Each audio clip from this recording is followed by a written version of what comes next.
The fluorescent lights of Martin's grocery flickered above me, casting an unnatural pallor over the empty aisles. It was almost midnight, the final stretch of my double shift. My fingers ached as I counted the day's receipts, the paper edges leaving tiny cuts I wouldn't notice until later when hand sanitizer would make them sting. 20 minutes, Ellie, and we're out. My manager Mike called from the back office, his voice echoing through the deserted store. I nodded, though he couldn't see me. 20 more minutes until I could drag myself to the bus stop, ride 40 minutes across town, and collapse into my threadbare couch. My apartment would be empty and silent, just as I'd left it 18 hours ago. The weight of exhaustion pressed down on my shoulders. At 24, I'd imagined my life would be different, not working 2 jobs to make rent, not taking online classes that I was too tired to focus on, not living paycheck to paycheck with medical bills still piling up from my father's final hospital stay. The soft ding of the front door startled me. I'd forgotten to lock it after the last customer. "I'm sorry, we're closed," I called out, tucking a strand of auburn hair behind my ear, trying to sound more authoritative than I felt. No response. I looked up from the register and my breath caught. A man stood just inside the doorway, his presence immediately filling the space in a way that made the store feel smaller. He wasn't particularly tall, perhaps 6 feet, but something about him commanded attention. His charcoal suit looked expensive, the kind that shimmered subtly under the harsh store lighting. His dark hair was styled perfectly, not a strand out of place. But it was his eyes that held me. Dark, observant, they swept across the store before settling on me with an intensity that made my skin prickle. "I'm sorry, sir, but we're closed," I repeated, my voice smaller this time. He didn't acknowledge my words. Instead, he moved deeper into the store, disappearing down the cereal aisle. I bit my lip, uncertain whether to follow or call Mike. Something about the man felt dangerous, but not in the way I should fear for my safety, more like I should be careful not to get too close to a fire that could consume me. I decided to give him a minute. Perhaps he just needed something quickly. I returned to counting the receipts, but my focus was gone. I found myself straining to hear his movements, to catch a glimpse of him between the shelves. The scent of his cologne lingered in the air. Something expensive and subtle, sandalwood mixed with something I couldn't name. The door chimed again. This time, 3 men entered, their laughter cutting through the quiet store. They wore baggy clothes, hoodies pulled up despite the warm spring night. One had a tattoo crawling up his neck, disappearing under his jawline. Another wore a baseball cap sideways, revealing just enough of his face for me to see the cruel twist of his mouth. "Hey, sweetheart," the third one called out, leaning against the counter. His breath reeked of alcohol and cigarettes. "Ring us up some beers, will ya?" I straightened, trying to appear taller than my 5'4" frame. "I'm sorry, we're closed. The registers are already shut down for the night." "Come on, don't be like that." He leaned closer. "Pretty girl like you should be more accommodating." My heart hammered against my ribs. Mike was in the back, probably with headphones on as he balanced the day's accounts. The mysterious man in the suit was somewhere in the store, but I doubted he'd help. I was alone. "You need to leave," I said, my voice wavering despite my effort to sound firm. "Now." The tallest of the 3 laughed, a harsh sound that sent ice down my spine. "Or what? You gonna make us?" I reached for my phone beneath the counter, but before my fingers could touch it, the tattooed one grabbed my wrist. His grip was painful, his fingers digging into my skin. "Don't even think about it," he growled. Panic rose in my throat, threatening to choke me. I tried to pull away, but his grip tightened. The other 2 moved around the counter, boxing me in. The smell of them, beer, sweat, and something chemical, made my stomach turn. "Let go of me," I demanded, but the tremor in my voice betrayed my fear. "We just want some beers," the one in the cap said, moving closer. "And maybe whatever's in that register." "The register's empty," I lied. "We already made the night deposit."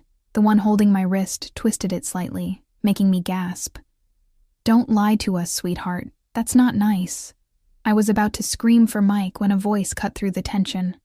Smooth, quiet, but somehow filling every corner of the store. "I believe the lady asked you to leave." We all turned. The man in the suit stood at the end of the counter, his hands casually in his pockets. Up close, I could see his features more clearly. The sharp line of his jaw, the slight curl of his dark hair at the nape of his neck, the way his eyes seemed to hold shadows within them. The thugs hesitated, exchanging glances. "Mind your own business, man," the tattooed one said, but there was a new edge to his voice. Uncertainty. The suited man took a step forward, and though nothing in his expression changed, something in the air shifted. My skin tingled with an inexplicable awareness of danger, not directed at me, but radiating from him. "Her safety is my business," he said, his voice still quiet but edged with steel. He glanced at me, and for a moment, something possessive flashed in his eyes. I didn't understand it. I'd never seen this man before in my life. Yet he was looking at me as if I belonged to him in some way, as if these men weren't just threatening a store clerk, but taking something that was his. The tallest thug scoffed, trying to maintain his bravado. "There's 3 of us and 1 of you, fancy pants. What are you gonna do?" The suited man smiled then, a small curve of his lips that never reached his eyes. It was the most terrifying thing I'd ever seen. "I won't have to do anything," he said softly. As if on cue, the front door opened again. 2 broad-shouldered men entered, their faces expressionless, their stances wide. They wore simple dark suits, but there was nothing simple about the way they moved. Efficient, alert, dangerous. The atmosphere in the store changed instantly. The 3 thugs released me and stepped back, their earlier confidence evaporating. "We don't want trouble," the one in the cap muttered, already edging toward the door. "Yet you came looking for it," the suited man said. His eyes traveled to my wrist, where red marks were forming from the thug's grip. Something dark passed over his face. A flash of rage so intense it made me flinch. He nodded once to his men, a tiny movement I almost missed. "Take them outside," he said, his voice flat. "Teach them about respect." The 2 guards moved with frightening speed, grabbing the thugs before they could flee. They didn't struggle much. Something about the guards' demeanor made it clear resistance would be futile. As they were dragged out, the suited man turned to me. He reached for my hand, lifting it gently to examine my wrist. His touch sent electricity through my veins, a current that both alarmed and intrigued me. "You're hurt," he said, his thumb brushing over the marks, his eyes locked on mine. "It's nothing," I whispered, unable to look away from him. Up close, I could see flecks of amber in his dark eyes. "It's not nothing," he countered, his jaw tightening. "No one touches what's mine." The words hung in the air between us, making no sense yet somehow sending a shiver of recognition through me. I didn't know this man. I'd never seen him before tonight, yet the way he looked at me, like he'd been searching for me, like he'd found something precious, made my breath catch. "I don't even know your name," I managed to say. His lips curved into a smile, different from the one he'd given the thugs. This one held warmth, though still carefully controlled. "Vince," he said. "Vincent Romano." The name settled over me like a shadow. I'd heard it before. Whispers in the city, a name spoken with fear and respect. Vincent Romano, the businessman whose empire extended far beyond legitimate enterprises. Vincent Romano, who some said controlled half the city through means better left unquestioned. "Ellie," I replied, my voice barely audible. "Ellie Sanders." "Ellie," he repeated, my name sounding different on his lips. Precious, protected. "You shouldn't be working here, especially not this late." Before I could respond, Mike burst from the back office, his face flushed with alarm. "What's going on?" I heard. He stopped abruptly when he saw Vince, his eyes widening in recognition and fear. "Mr. Romano," he stammered. "I didn't know you were here. Is everything okay?" Vince didn't take his eyes off me. "Everything is fine now, but your security is unacceptable. This young woman was just accosted by 3 men while you were hiding in your office." Mike paled. "I didn't hear anything until just now. I'm so sorry, Mr. Romano. I'll make sure." "You'll make sure she never works another closing shift," Vince interrupted, his tone leaving no room for argument. "And you'll double your security presence." Mike nodded frantically. "Of course, sir." Right away. I stared between them, confusion swirling through my exhaustion. How did my manager know this man? Why was he taking orders from him? And why did Vincent Romano care about my safety? Your shift is over, Vince said to me, finally releasing my wrist. I immediately felt the absence of his touch, like a candle blown out. My driver will take you home. It wasn't a question or an offer. It was a statement of fact. The most disconcerting part was that I didn't want to refuse. Despite everything I'd been taught about stranger danger, despite the obvious warning signs that this man was dangerous, I felt drawn to him. That's not necessary, I said anyway, clinging to the last shreds of my common sense. I can take the bus. His jaw tightened, a muscle flexing beneath his smooth skin. It's nearly midnight. The bus is not an option. Mr. Romano is right, Ellie, Mike interjected nervously. Let his driver take you. I'll finish closing up. The front door opened again, and one of the suited guards returned. He gave a subtle nod to Vince, who seemed to understand some unspoken message. It's done, the guard said quietly. I didn't want to know what it was, or what had happened to the 3 men outside. The less I knew, the better. Gather your things, Vince said to me, his tone gentler now. Anthony will drive you home. I hesitated, caught in an impossible situation. Every instinct told me to decline, to maintain the boundary between his world and mine. But my feet ached, my wrist throbbed, and the thought of waiting alone at the bus stop after what had just happened made my skin crawl. Okay, I finally agreed. Thank you. I collected my purse from under the counter and my jacket from the break room. When I returned, Vince was waiting by the door, his posture relaxed but alert. He opened the door for me, his hand hovering near the small of my back as I passed, not touching, but close enough that I could feel the heat of him. Outside, a sleek black Bentley idled at the curb, its engine a soft purr in the night. The driver, Anthony, stood beside it, opening the rear door as we approached. I expected Vince to send me off with his driver, but instead, he slid into the car beside me, his leg brushing against mine in the spacious back seat. The interior smelled of leather and his subtle cologne. The privacy partition was already raised, sealing us off from the driver. Where do you live? Vince asked, as the car pulled away from the curb. I gave my address reluctantly, knowing it would reveal the shabby neighborhood where I rented my 1-bedroom apartment. If he judged me for it, his expression didn't change. How do you know my manager? I asked after a moment of silence, unable to contain my curiosity. Vince's lips curved slightly. I own the building, among others. You own Martin's grocery? I own the property. Martin leases it from one of my companies. I processed this information, trying to reconcile the man beside me with the shadowy figure from rumors and whispers. Up close, he seemed both more and less than the stories. More human, with the way his eyes crinkled slightly at the corners when he watched me, but also more dangerous, with the controlled power I could sense beneath his calm exterior. Those men, I said quietly. What happened to them? Vince studied me for a moment, as if deciding how much to tell me. They were reminded that actions have consequences. A chill ran down my spine. Did you hurt them?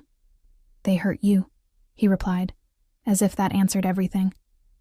We lapsed into silence again. I stared out the window, watching as we moved from the commercial district into residential neighborhoods, eventually reaching the more rundown areas where I lived.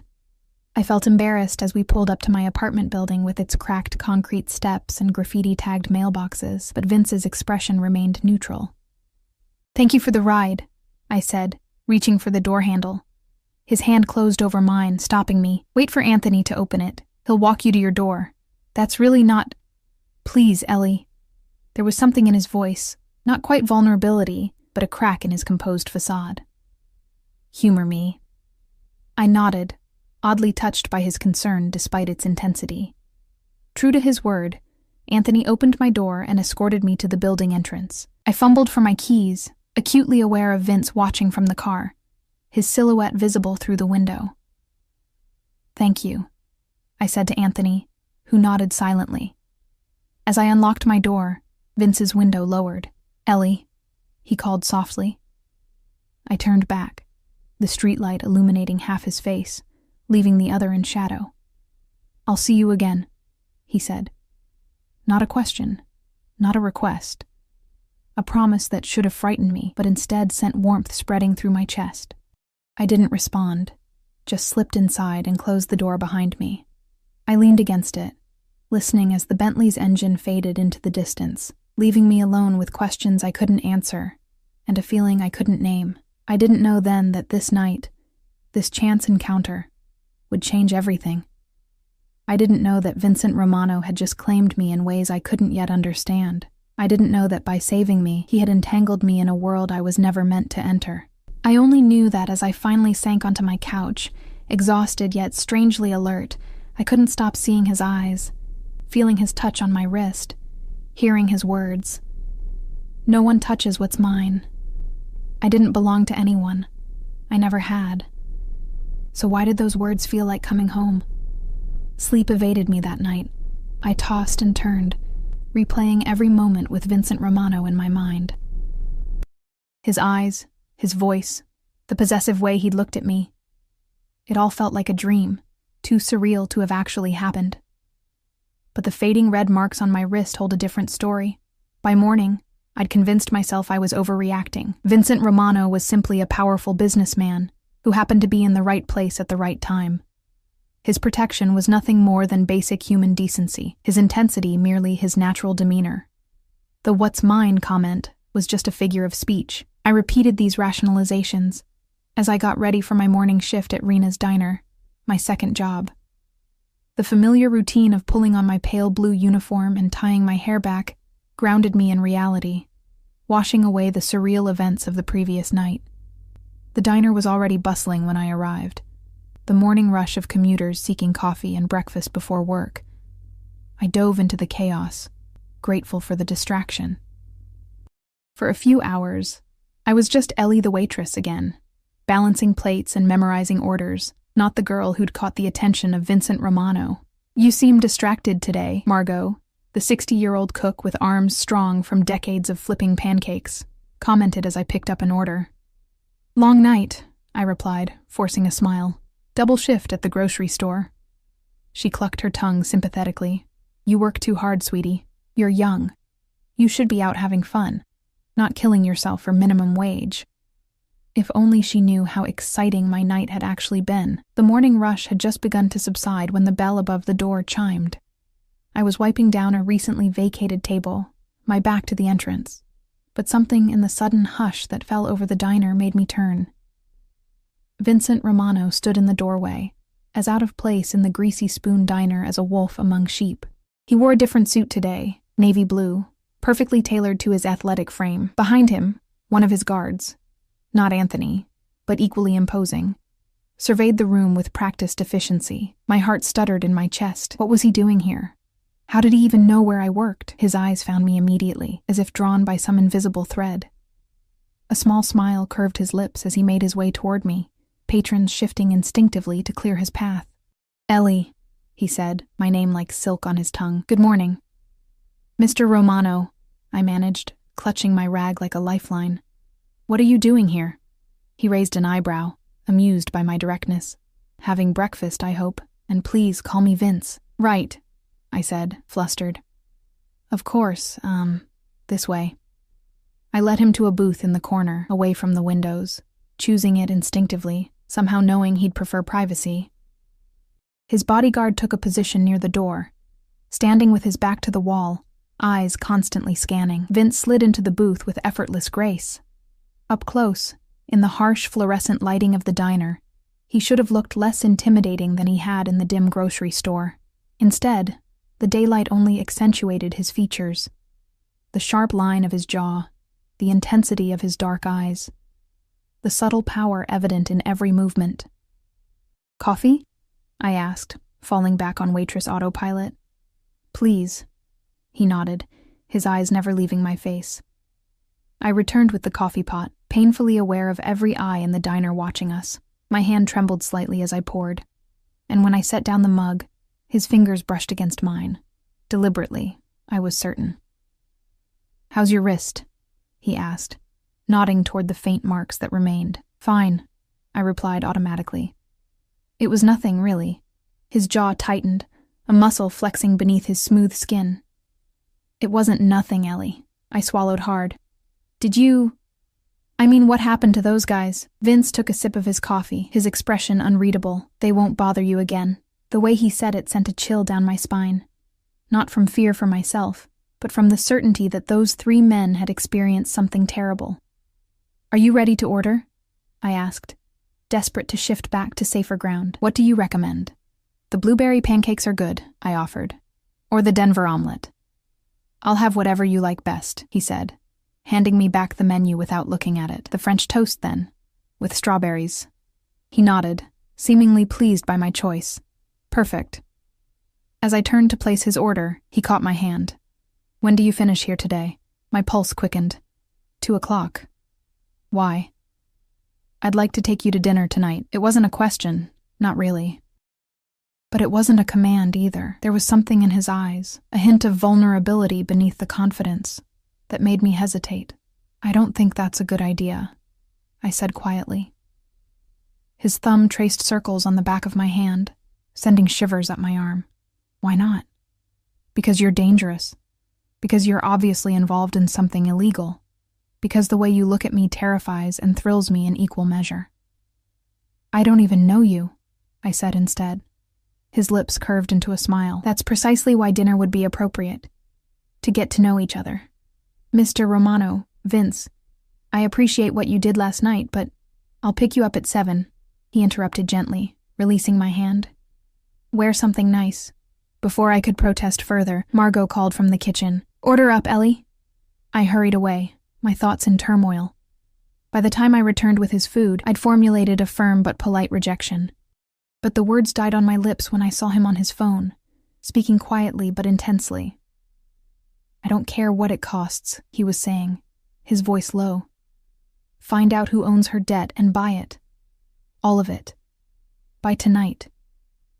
He ended the call when he noticed me approaching, slipping the phone into his pocket with a smooth motion. Your French toast, I said, setting the plate before him, trying to pretend I hadn't heard anything. Thank you, Ellie. He smiled, but his eyes were calculating, watching my reaction. Is everything all right?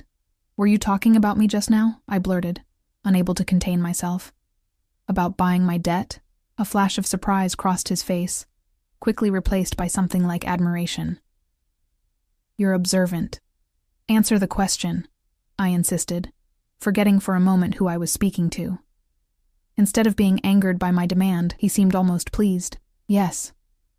I stared at him, stunned by his directness. Why?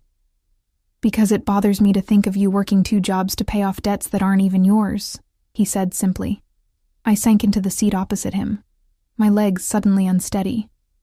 How do you know about that? About my father's medical bills? I make it my business to know things, Ellie.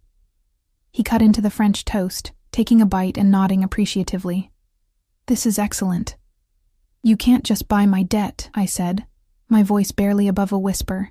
That's invasive and controlling. It's assistance, he countered calmly. Nothing more. And what do you want in return? I asked, suspicion creeping into my voice. His eyes darkened, and for a moment, he looked genuinely hurt. Not everything comes with strings attached, Ellie. In my experience, it does, I replied. My father had taught me that lesson well, borrowing from one loan shark to pay another until his illness had finally caught up with him, leaving me with the aftermath. Vince set down his fork, his full attention on me. I want to help you, that's all. Why? You don't even know me. I know enough, he said, his voice dropping to a timbre that made my skin prickle. I know you work 2 jobs to support yourself. I know you take online classes in business management, hoping for a better future. I know you care for elderly Mrs. Finch in apartment 3B, bringing her groceries when her arthritis flares up. My mouth went dry. How could you possibly know all that? As I said, I make it my business to know things. His gaze softened slightly, especially about people who interest me. And I interest you. I couldn't keep the disbelief from my voice. More than you can imagine. The intensity in his eyes made heat rise to my cheeks. The diner had grown quieter, and I became aware again of the curious glances from other patrons and staff. I stood up abruptly. I should get back to work. Vince nodded. seemingly untroubled by my sudden retreat. 7 o'clock, Ellie. I'll send Anthony. I wanted to refuse again, to make it clear that I wasn't available for whatever game he was playing, but something in the way he looked at me, like I was a puzzle he was determined to solve, a treasure he'd unexpectedly discovered, made the words stick in my throat. Instead, I just nodded and hurried back to the counter, feeling his eyes on me every step of the way. The rest of my shift passed in a blur. I caught snippets of whispered conversations, my name and Vincent's mentioned together with speculative glances. By the time I clocked out at 2, rumors were already spreading that I was his mistress, his long-lost daughter, an undercover federal agent. The truth was both simpler and more complex. I was nothing to him, yet he acted as if I were everything. I practically ran home, eager to escape the curious stares and whispered questions. My apartment welcomed me with its familiar shabbiness. The second-hand furniture, the water stain on the ceiling that resembled Australia, the stack of textbooks on my coffee table. Normal. Safe. Mine. I sank onto my couch, burying my face in my hands. What was happening to me? Why couldn't I simply tell Vincent Romano no and mean it? A part of me, a small, dangerous part, was intrigued, not just by his wealth or power, but by the way he looked at me, as if he saw something in me that no one else did. As if, to him, I wasn't just another invisible girl struggling to survive. I dozed off on the couch, exhaustion finally claiming me. When I woke, the afternoon light was fading, and my phone showed 5:30 p.m. Panic surged through me. I had less than 2 hours before he would send his driver. I still hadn't decided whether to go. The rational part of me screamed danger. Vincent Romano was clearly connected to something illegal, possibly dangerous. The rumors about his business interests ranged from money laundering to worse things I didn't want to contemplate. But another part of me, a part I barely recognized, whispered, "What if this is your chance? A chance to escape the endless cycle of work and worry, a chance to be seen." I stood under the shower, letting the hot water wash away the scent of diner grease and indecision. By the time I stepped out, I'd made my choice. I would go to dinner with Vincent Romano, once. I would make it clear that I wasn't interested in whatever he was offering. I would thank him properly for his help the previous night, and then I would close the door on whatever this was before it could begin. My wardrobe offered limited options for something nice. I finally settled on a forest green dress I'd bought for a job interview last year. Simple but elegant, with a modest neckline and a hem that fell just above my knees. I curled my auburn hair, applied more makeup than I usually wore, and slipped on my only pair of heels. At exactly 6:55 p.m., a knock sounded at my door. I opened it to find Anthony standing in the hallway, as impassive as ever in his dark suit. "Miss Sanders," he nodded. "Mr. Romano is waiting." I grabbed my small clutch purse and followed him down the stairs, my stomach a knot of anxiety and anticipation. The same Bentley from the previous night waited at the curb, but this time, when Anthony opened the door, Vincent wasn't inside. Instead, Anthony held the door for me, then circled around to the driver's seat. "Where is Mr. Romano?" I asked, settling into the plush leather seat. "Meeting you at the restaurant, miss," Anthony replied, his eyes meeting mine briefly in the rearview mirror. He had business to attend to first. The drive took us from my rundown neighborhood into the heart of the city, the buildings growing taller and more elegant as we traveled. Anthony finally pulled up in front of Aureole, the most exclusive restaurant in the city, a place where reservations were typically booked months in advance. "We're dining here?" I asked, unable to hide my surprise. Anthony's lips twitched in what might have been the ghost of a smile. "Mr. Romano owns it." Of course he did. Anthony escorted me inside, where the maitre d' immediately straightened to attention. "Miss Sanders," he greeted me, as if I were a regular patron rather than a diner waitress far out of her depth. "Mr. Romano is waiting for you in the private dining room. Please follow me." I was led through the main dining area, all crystal chandeliers and white tablecloths, elegant patrons in evening wear, to a secluded door at the back. The maitre d' opened it to reveal a small, intimate dining room with a single table. Candles cast a warm glow over the space, and a wall of windows offered a panoramic view of the city lights below. And there was Vincent, standing as I entered. He wore a black suit that made his shoulders look even broader, the white of his shirt, a stark contrast against his olive skin. His dark eyes widened slightly as they took me in, a flash of approval, and something hotter making my cheeks warm.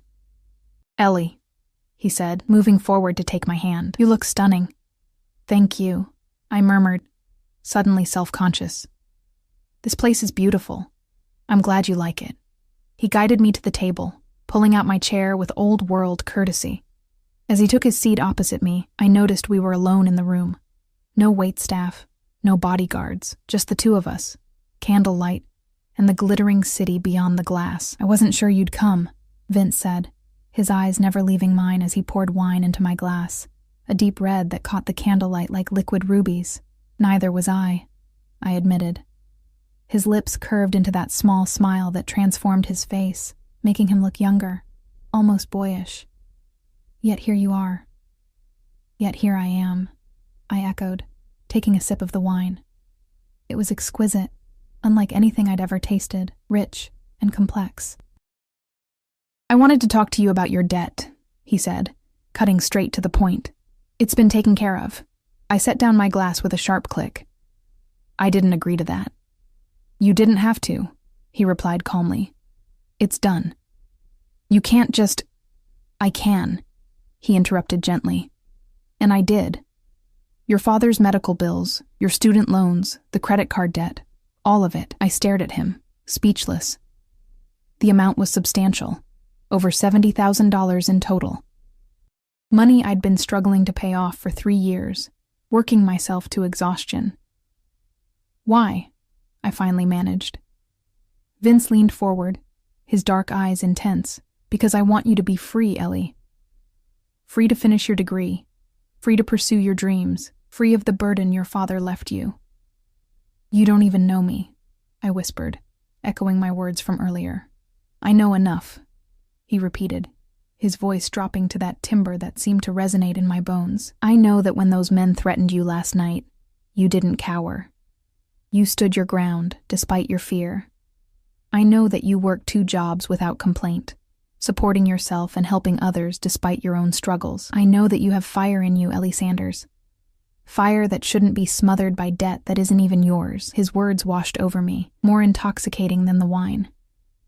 No one had ever seen me that way, as strong, as worthy of admiration. I'd been invisible for so long, just another struggling girl in a city full of them. "I can't accept this," I said, even as a part of me longed to. "It's too much, and I have no way to repay you." "I don't want repayment," Vince said. "I want your company." I blinked. "My company?" "Dinner. Conversation." His eyes held mine, dark and intent. "Nothing more than you're comfortable with, Ellie." Relief and something like disappointment mingled in my chest. "Just dinner?" "For now," he said, and the promise in those 2 words made my pulse quicken. The door opened then, and a waiter entered with our first course. Delicate scallops arranged like art on the plate. As he set them down and discreetly retreated, I realized this entire evening had been choreographed, from the private room to the perfectly timed service. "Tell me about yourself," Vince said as we began to eat. "Not the details I already know. Tell me what you want, your dreams, the future you see for yourself." No one had asked me that in a long time. I found myself talking more freely than I'd intended, describing my hopes of finishing my business degree, my vague plans of perhaps opening a small bakery someday. My mother had taught me to bake before she'd left, and it remained my one true passion.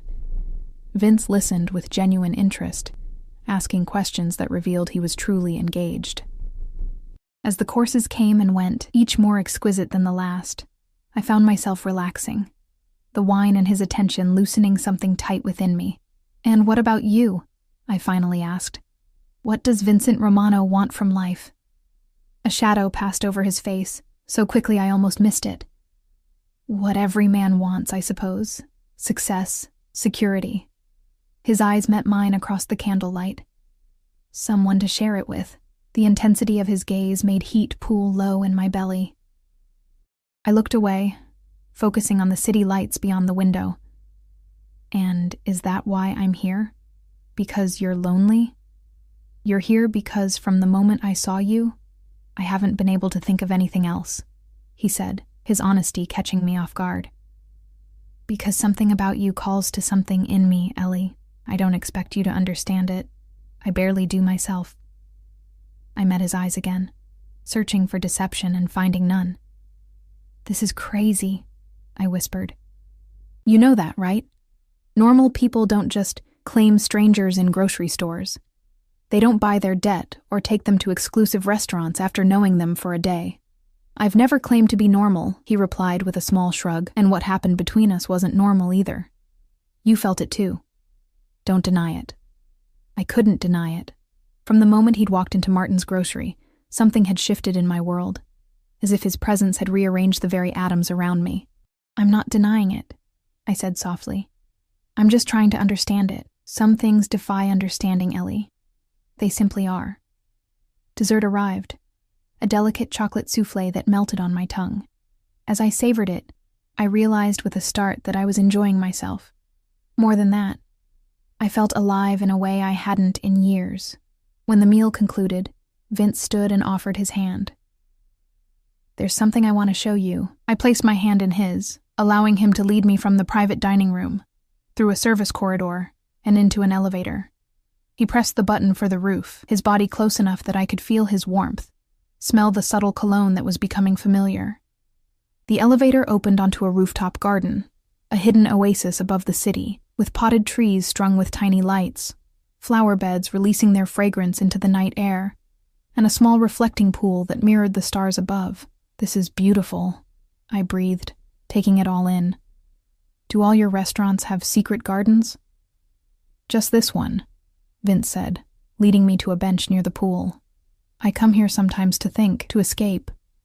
What does Vincent Romano need to escape from? I asked, genuinely curious. He was quiet for a long moment, his profile etched against the city lights.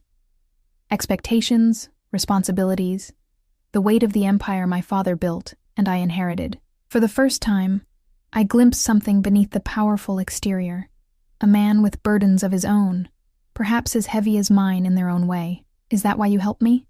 I asked. Because you know what it's like to inherit someone else's legacy? His eyes found mine in the dim light, surprise evident in them. You're perceptive, Ellie, more than you know. Or maybe you're just not as mysterious as you think, I countered, surprising myself with my boldness. He laughed then, a genuine sound that transformed his face, erasing years and tension. Perhaps not with you. We sat in companionable silence for a while, the night air cool but pleasant. Eventually he checked his watch and sighed. It's getting late. I should take you home. A part of me didn't want the evening to end, but I nodded. Thank you for dinner, and for the debt, though I'm still not entirely comfortable with it. You will be, he said confidently, standing and offering his hand again, in time. The drive back to my apartment was quiet, a comfortable silence between us. This time, Vince accompanied me in the back seat, his presence filling the space with an energy I couldn't name. When Anthony pulled up in front of my building, Vince insisted on walking me to my door. This isn't necessary, I protested as we climbed the stairs. Humor me, he said again, his hand at the small of my back. At my door, I turned to face him, suddenly nervous. So, thank you again. My pleasure, he murmured, his eyes dropping to my lips for just a moment before returning to mine. When can I see you again? I'm working tomorrow, I said automatically. Both jobs. His jaw tightened.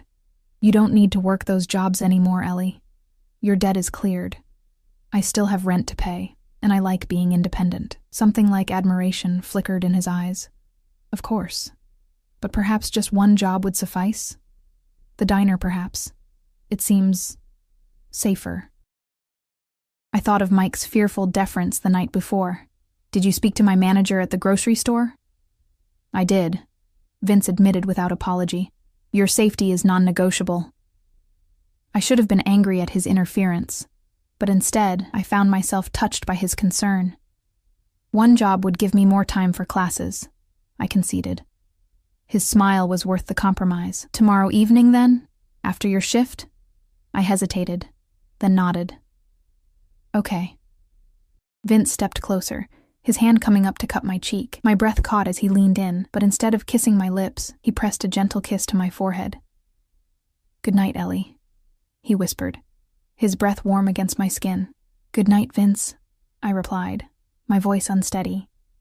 I slipped inside my apartment, closing the door behind me. I leaned against it, listening to his retreating footsteps, my heart racing and my mind spinning with questions I couldn't answer. What was I doing? Who was this man who had entered my life like a storm, upending everything in a matter of days? And why, despite all the warning signs, did being with him feel so right? As I kicked off my heels and sank onto my couch, I realized with startling clarity that I was standing at a crossroads. Whatever happened next would change my life forever, and the most terrifying part was that I wanted it to. The next morning brought doubt with the dawn. In the harsh light of day, last night seemed like a dream. The private dining room, the rooftop garden, the way Vincent had looked at me as if I were precious. I'd been swept away by the fantasy, but reality had a way of reasserting itself. Who was I kidding? Men like Vincent Romano didn't fall for diner waitresses. There had to be an angle I wasn't seeing, an ulterior motive behind his interest. Yet when I checked my email, I found a notification from the hospital's billing department. "Your account has been paid in full." Similar messages waited from my student loan servicer and credit card company. It was real. Vincent Romano had erased my debt overnight, as casually as someone might buy a cup of coffee. The implications were dizzying. I was free, truly free, for the first time in years. I could finish my degree without the crushing anxiety of mounting interest. I could work one job instead of two. I could breathe. But nothing came without strings, regardless of what Vincent claimed. The question was, could I live with whatever those strings might be? I made my way to Rena's diner for my shift, keenly aware of the stares and whispers that followed me. Word had spread quickly about my dinner with Vincent, embellished with each retelling until I'd apparently left in his private helicopter for a weekend in Paris. "So," Margot said as I tied my apron, "you in the suit, huh?" "It was just dinner," I replied, feeling my cheeks warm. She raised an eyebrow. "Honey, men like that don't do just dinner with girls like us." Her words echoed my own doubts, but something stubborn in me rose to defend Vincent and myself. Maybe I'm not just a girl like us. Maybe he sees something more. Margot's expression softened. "Oh, sweetie, I hope you're right. Just be careful, okay? Men with power, they can give you the world with one hand and take everything with the other." I nodded, unable to argue with her wisdom. I will be. The morning passed in a blur of coffee refills and breakfast orders, but I couldn't shake the feeling of being watched. Twice, I caught sight of a black sedan parked across the street, a figure behind the wheel keeping a steady eye on the diner. One of Vincent's men, I was certain.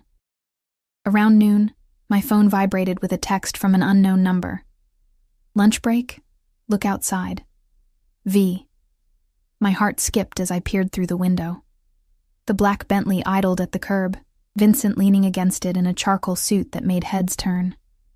He looked up as if sensing my gaze, a smile curving his lips. "Taking my break," I called to Margot, who followed my gaze and shook her head in resigned amusement. The June air was warm as I stepped outside, suddenly conscious of my plain uniform and messy ponytail. Vincent didn't seem to notice, his eyes warming as they took me in. "I thought you might be hungry," he said, opening the car door to reveal a picnic basket on the seat. "You brought me lunch?" I couldn't hide my surprise. I did. No apology, no explanation, just that confident certainty that characterized everything about him. I slid into the car, and he joined me, closing the door to create our own private world. The basket contained gourmet sandwiches, fresh fruit, and tiny pastries that looked too perfect to eat. "You didn't have to do this," I said, even as I accepted the sandwich he offered. Prosciutto and fig on artisan bread, nothing like the hurried bites of diner food I usually managed on my breaks. "I wanted to," he replied simply. "How was your morning?" Something about the normalcy of the question made me smile. "Busy. Lots of curious stares after your visit yesterday." "Does that bother you?" There was a hint of possessiveness in his tone. I'm not used to being the center of attention, I admitted, or being associated with someone like you. Someone like me? He raised an eyebrow, a challenge in his eyes. I met his gaze directly. Someone powerful, dangerous. Do I frighten you, Ellie? He asked softly. Sometimes, I admitted. Not because I think you'd hurt me, but because of how you make me feel. His eyes darkened, and he reached out to brush a strand of hair from my face. And how is that? Like I'm standing at the edge of something vast and unknown. Like one step could change everything. Would that be so terrible? His voice was low, intimate in the confines of the car. I don't know yet, I whispered honestly. He smiled, seeming pleased with my answer. At least you're considering it. That's a start. We ate in companionable silence for a few moments, the food exquisite even in its simplicity. I found myself stealing glances at him, the strong line of his jaw, the way his hands moved with precise confidence, the occasional flash of vulnerability when he thought I wasn't looking. I checked my email this morning, I said finally, about the debt. And? His expression gave nothing away. Thank you, I said, the words inadequate for the magnitude of what he'd done. It changes everything. That was the intention. He reached for my hand, his thumb tracing patterns on my palm that sent shivers up my arm. I want to give you choices, Ellie. Options beyond exhaustion and survival. Why me? I had to ask. Of all the people you could help, why choose a random cashier? Something flickered in his eyes, a darkness, a memory. Perhaps I saw something of myself in you, fighting against circumstances not of your making, shouldering burdens that should never have been yours.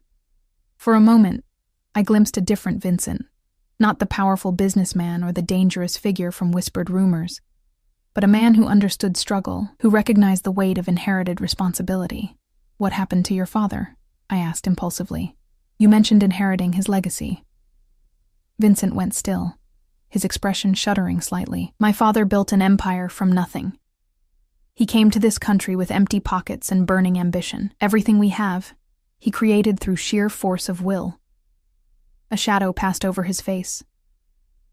And he expected his son to protect it at all costs. Is that what you're doing? Protecting his legacy? I'm building my own, he replied, something fierce in his tone. My father's methods were old-fashioned. I have a different vision.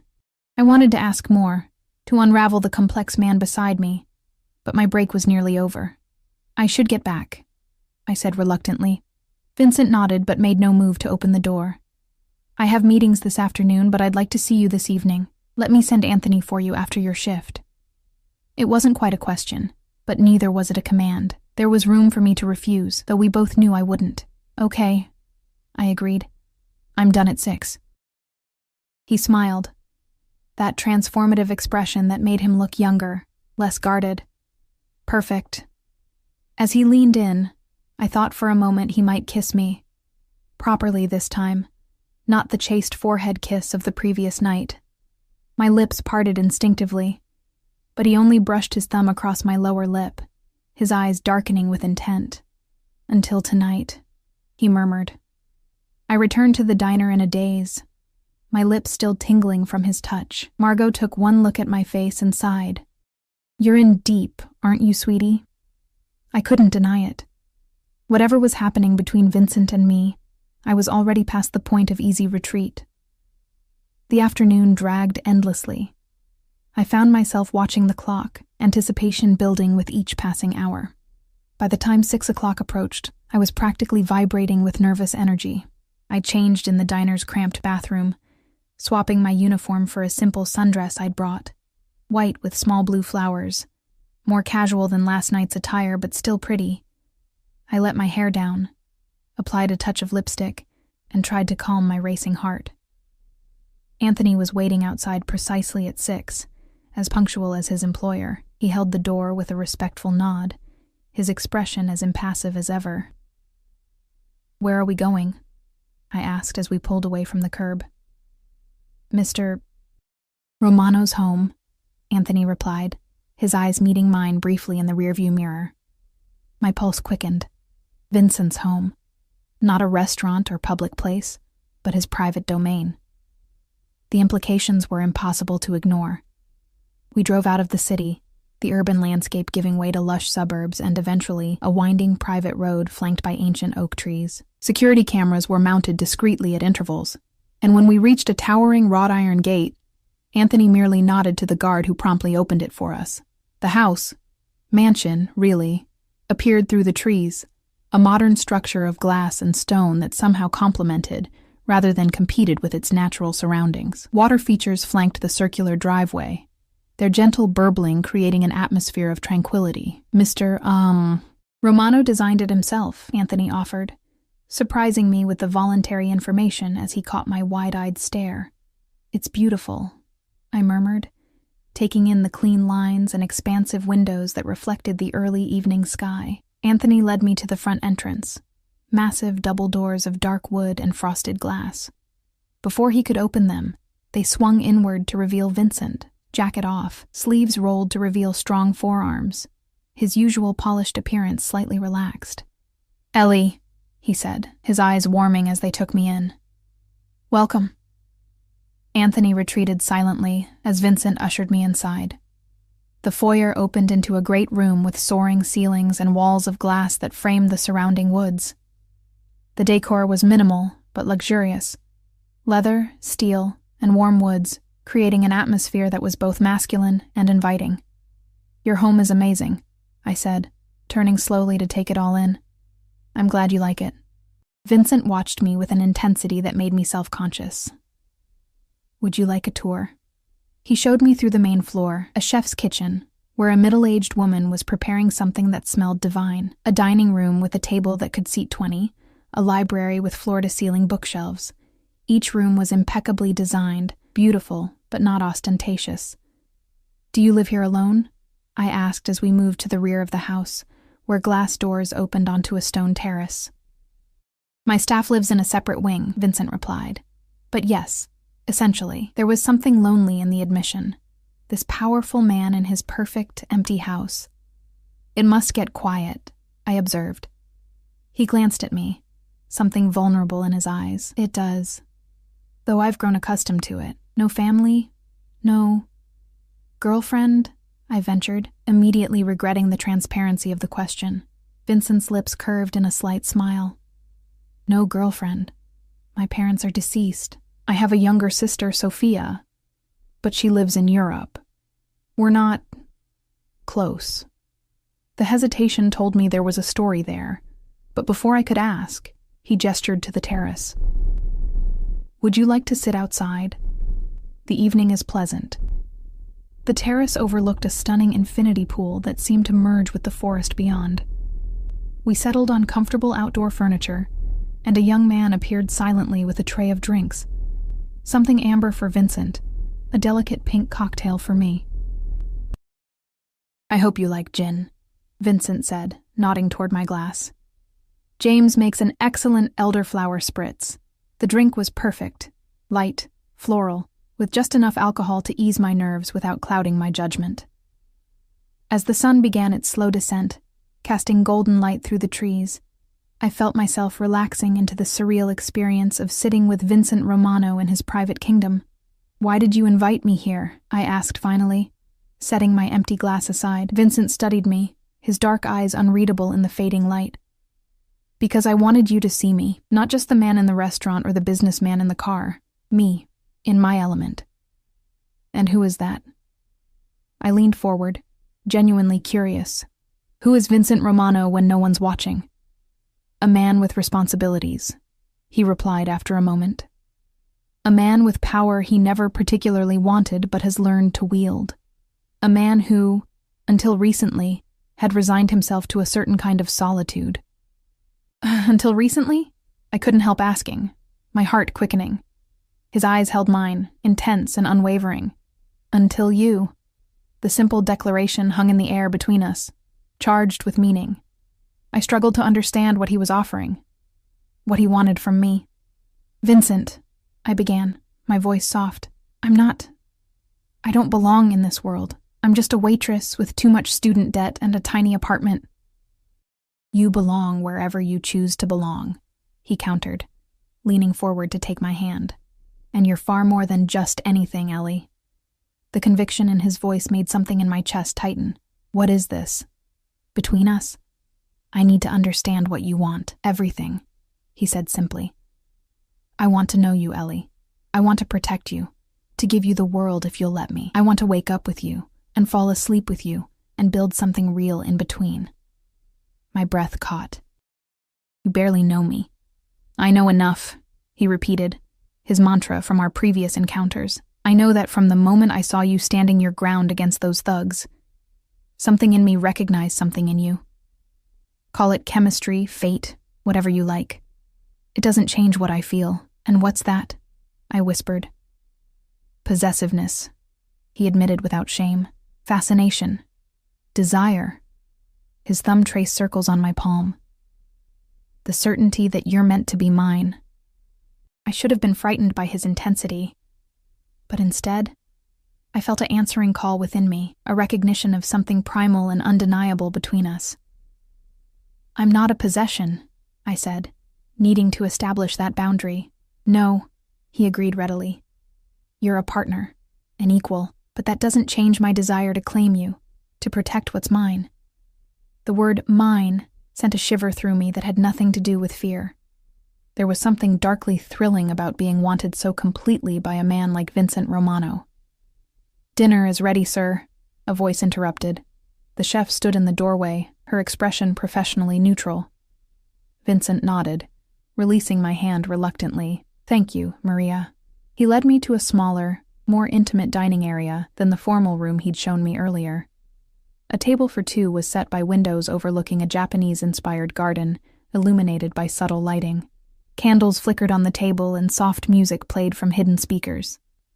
This is beautiful, I murmured as he held my chair. I wanted tonight to be special, he replied, taking his seat across from me. Different from the restaurant. More personal, I observed.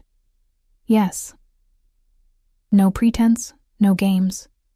Just that direct honesty that was becoming familiar. Dinner was exquisite, a progression of small, perfectly executed courses that revealed Vincent's sophisticated palate. We talked easily, moving from topic to topic with a naturalness that belied our brief acquaintance. He told me more about his businesses, legitimate ones, carefully skirting anything that might hint at darker enterprises.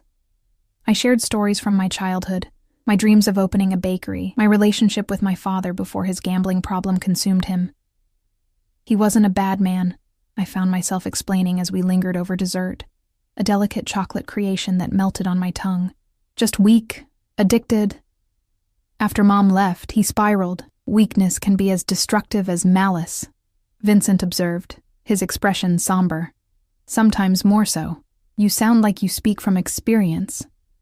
He was quiet for a moment. My father was not a weak man, but he had blind spots, vulnerabilities that others exploited. Is that how he died?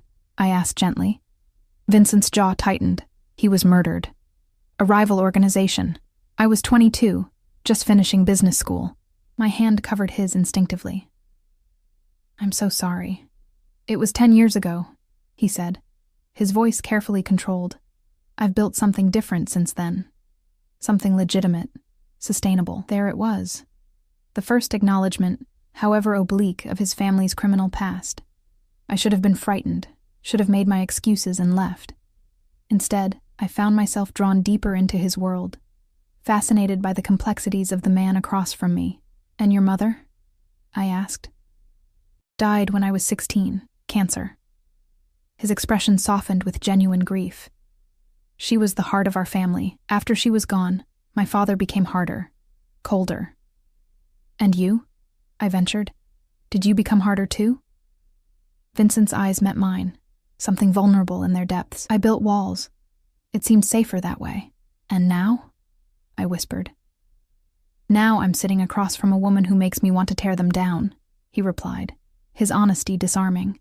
And it terrifies me almost as much as it exhilarates me. After dinner, he led me through glass doors onto a private balcony overlooking the pool. The night air was cool but pleasant, stars visible through breaks in the trees. Vincent stood behind me, not quite touching, as I gazed out at the peaceful scene. Stay tonight, he said quietly, his voice close to my ear. My pulse jumped, and I turned to face him. Vincent. Not for that, he clarified, though the heat in his eyes belied his words. Not unless you want to. Just stay. Let me wake up knowing you're here. The vulnerability in the request caught me off guard. This powerful, dangerous man was asking, not commanding, not assuming, if I would simply remain in his orbit a little longer. I don't have anything with me, I hedged, though it wasn't a refusal. I can provide anything you need, he replied. Or Anthony can retrieve whatever you want from your apartment. The ease with which he solved practical problems was both impressive and slightly alarming. Did anything ever stand in Vincent Romano's way? Why is this so important to you? I asked, needing to understand. He considered me for a long moment, as if deciding how much truth to offer. I've never brought anyone here before, he finally said. Not like this. This house has always been separate. A fortress. And now? I prompted. Now, I want it to be a home, he said simply, and when I imagine that, I see you here. The admission stole my breath. It was too fast, too intense, yet it resonated with something deep inside me, a longing for belonging I'd never fully acknowledged. Vincent, we barely know each other, I said, my voice soft. This is unconventional, he supplied, impulsive, perhaps even reckless. His hands came up to frame my face, his touch gentle despite the intensity in his eyes. But tell me you don't feel it too, Ellie, this connection between us. I couldn't lie. Not to him, not to myself. I feel it, I admitted. But it scares me. Good things often do, he murmured, his thumbs tracing my cheekbones. Stay tonight. Just to sleep. Let me hold you. Nothing more, I promise. The sincerity in his eyes undid me. Okay, I whispered, I'll stay.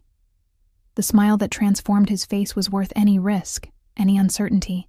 He leaned forward, his forehead resting against mine for a moment in a gesture of surprising tenderness. Thank you, he said softly.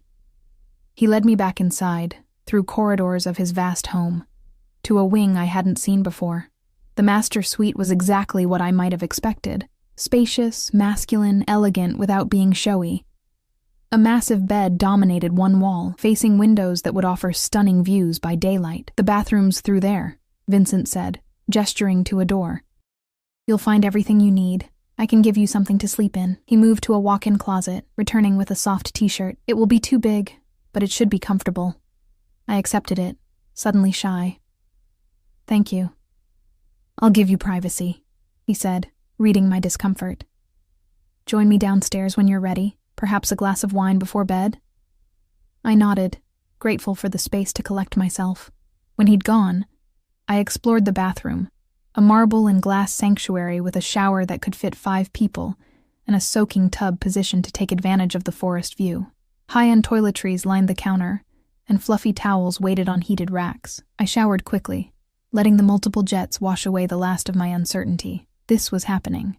I was staying the night with Vincent Romano, a man I'd known for all of 3 days, a man whose world was so far removed from mine it might as well be another planet. Yet it felt right in a way I couldn't explain, as if some part of me had been waiting for him without even knowing it. I pulled on his t-shirt, which fell to mid-thigh, and used the new toothbrush I found still in its packaging. My reflection showed a woman I barely recognized, eyes bright with something between excitement and fear, hair damp and curling around my shoulders, skin flushed from the hot shower and the heat of anticipation. Downstairs, I found Vincent in the library, a fire burning in the stone fireplace despite the warm June night. He'd changed into loose pants and a simple black t-shirt that revealed the muscular definition of his arms. He looked up as I entered, his eyes darkening as they took in my bare legs and damp hair. You're beautiful, he said simply, rising to hand me a glass of wine. So are you, I replied without thinking, then blushed at my own boldness. His smile was slow and pleased. Come. Sit with me. We settled on a comfortable leather sofa facing the fire, close but not touching. The wine was exceptional, of course. Everything in Vincent's world seemed designed for maximum pleasure and comfort. Tell me something no one else knows about you, I said impulsively, drawing my legs up beneath me. Vincent considered the question, his profile strong in the firelight. "I paint," he finally said, "abstract mostly. Nothing good enough to share, but it centers me." The admission surprised and delighted me. "I'd love to see your work sometime." He glanced at me, vulnerability flashing briefly in his eyes. "Perhaps. Someday." He sipped his wine. "Your turn." I thought for a moment. I talk to my plants, full conversations, not just encouragement. I tell them about my day, ask their advice on problems. I smiled self-consciously. "They're excellent listeners." Vincent laughed. A warm, genuine sound that made something in my chest expand. "I can imagine you doing that. It's charming." "It's weird," I countered, but I was smiling too. "Weird can be charming," he replied, setting his empty glass aside. "Especially on you." The air between us seemed to thicken, charged with unspoken desire. Vincent reached out slowly, giving me time to retreat, and tucked a strand of hair behind my ear. His fingers lingered, tracing the line of my jaw. "I want to kiss you," he said, his voice low and rough. "I've wanted to since the moment I saw you." My heart hammered against my ribs. "What's stopping you?" His eyes darkened. "The promise I made. Just sleep," I said. "Nothing more." I set my glass down deliberately, then shifted closer to him. "Maybe I want more," I whispered. Vincent went still, his control visibly tightening. "Ellie," he said, my name a warning and a plea. "If I start, I may not be able to stop." "I trust you," I said, surprising myself with the truth of it. Despite everything, despite how little I truly knew him, I did trust Vincent Romano, at least with this, with my body, with my desire.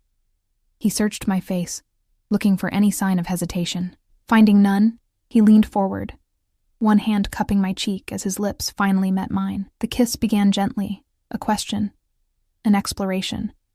But when I sighed against his mouth, something broke in him. His arms wrapped around me, pulling me against his chest as the kiss deepened, became hungry, demanding. I responded with equal fervor, my fingers tangling in his hair, my body arching into his. Vincent groaned, the sound vibrating through me. "Ellie," he murmured against my lips. "My Ellie." The possessiveness in his voice should have alarmed me, but instead, it sent heat pooling low in my belly. I wanted to be his, wanted to belong to this man in ways that defied rational thought. His hands slid down my sides, finding the hem of the borrowed t-shirt. "Tell me you want this," he demanded, his voice rough with desire. "Tell me you want me." "I want you," I breathed, the truth of it undeniable. "I've wanted you since you walked into that grocery store." It was all the permission he needed. His mouth claimed mine again as his hands explored, discovering what made me gasp, what made me tremble. When he finally lifted me into his arms, carrying me back upstairs to his bedroom, I went willingly, eagerly, all doubts forgotten in the heat of desire. In his bed, Vincent was both tender and commanding, his touch reverent yet possessive. "Mine," he whispered against my skin, again and again, as if imprinting the word into my very being. And I responded in kind, claiming him with my hands and lips, discovering the power I held over this dangerous, beautiful man.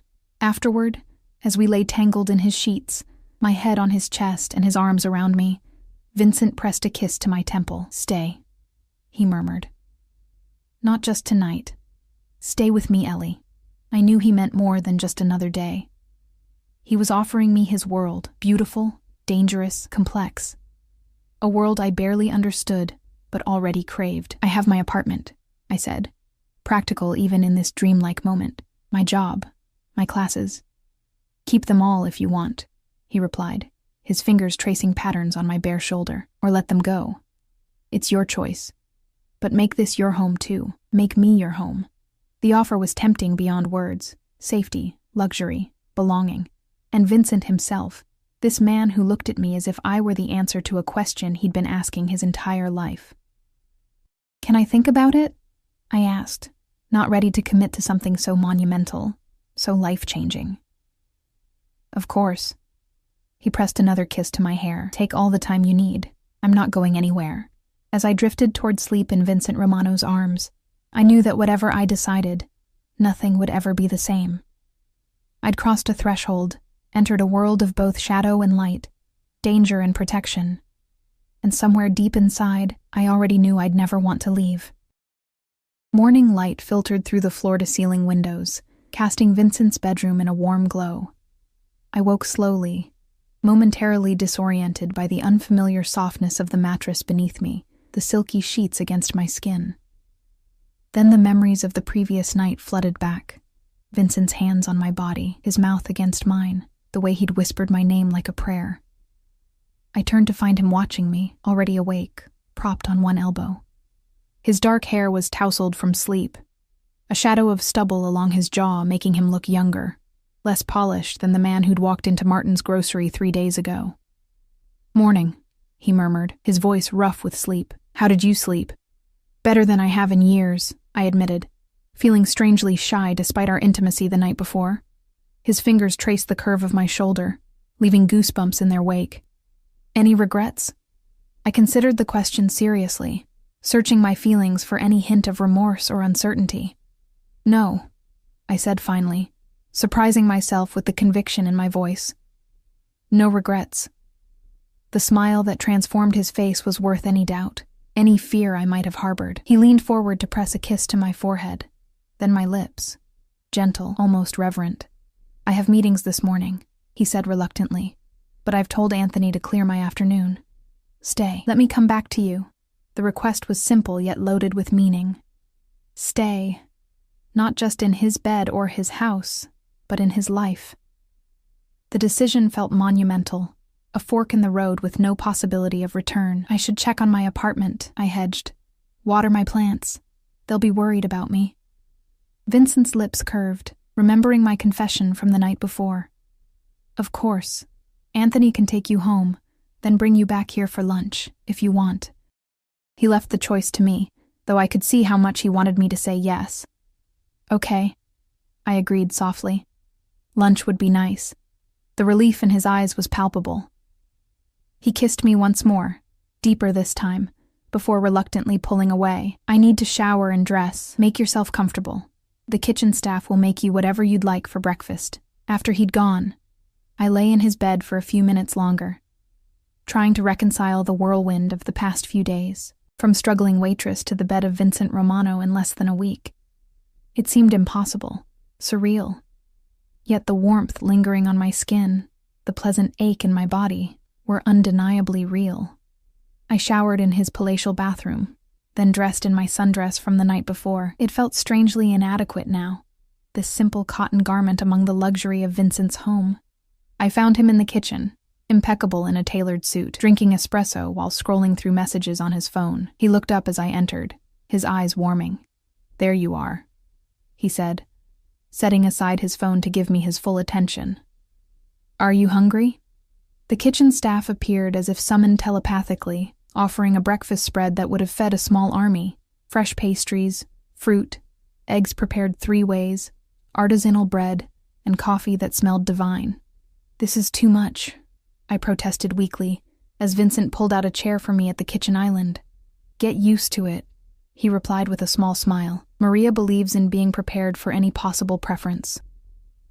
The older woman nodded, pleased by his acknowledgement. "Mr. Romano never eats enough breakfast," she confided to me. "Perhaps you will be a good influence." The easy acceptance of my presence in Vincent's home, as if I belonged there, as if I were already part of his life rather than an overnight guest, was both disconcerting and strangely comforting. We ate together, Vincent watching with evident pleasure as I savored the perfectly prepared food. When his phone vibrated with an incoming call, he glanced at it with a frown. "I need to take this," he said apologetically. "Business that can't wait." I nodded, understanding. "Go ahead. I'll be fine." He pressed a kiss to my temple before answering the call, his voice immediately shifting to a more commanding tone as he moved toward his office. I caught fragments, something about a shipment, a customs issue, a competitor trying to undercut their position. Nothing explicitly illegal, but the edges of conversations that hinted at operations beyond simple business transactions. After he'd gone, I finished my coffee in thoughtful silence. Maria bustled around the kitchen, occasionally casting curious glances my way but respecting my privacy. I wondered what she thought of me. This ordinary woman suddenly appearing in her employer's life. In his bed, Anthony found me there, his expression as impassive as ever. "Mr. Romano asked me to drive you home whenever you're ready, miss." The formality felt strange after the intimacy of the night before. "Thank you, Anthony. I'm ready now." The drive back to my apartment was surreal. The sleek Bentley gliding through my rundown neighborhood like an alien spacecraft. Neighbors peered from windows, curious about the luxury vehicle and its tinted windows. I felt their stares as Anthony opened my door, escorting me to my building entrance with the same silent efficiency he showed his employer. "Mr. Romano will send me for you at noon," he said. Not a question, but a statement of fact. I nodded, still unable to fully process the rapid changes in my life. "Thank you, Anthony." My apartment felt smaller than I remembered. The furniture shabbier, the water stain on the ceiling more pronounced. After the pristine luxury of Vincent's home, my carefully curated space, once my sanctuary, seemed pathetically inadequate. I pushed away the uncharitable thought, reminding myself that this was my home, built with my own hard work and determination. I watered my plants as promised, telling them in whispered tones about the extraordinary turn my life had taken. "You wouldn't believe his house," I told the struggling fern by the window. "And he wants me to stay there, with him. What do you think? Am I crazy for even considering it?" The fern, unsurprisingly, offered no opinion. I showered again and changed into fresh clothes. A pale blue sundress that was one of my favorites, simple but flattering. Then I sat on my couch, staring at the wall, trying to make sense of my new reality. Vincent Romano wanted me in his life, in his home, in his bed. Vincent Romano, who could have any woman he wanted, had chosen me, Ellie Sanders, diner waitress and part-time cashier, daughter of a failed gambler and an absent mother.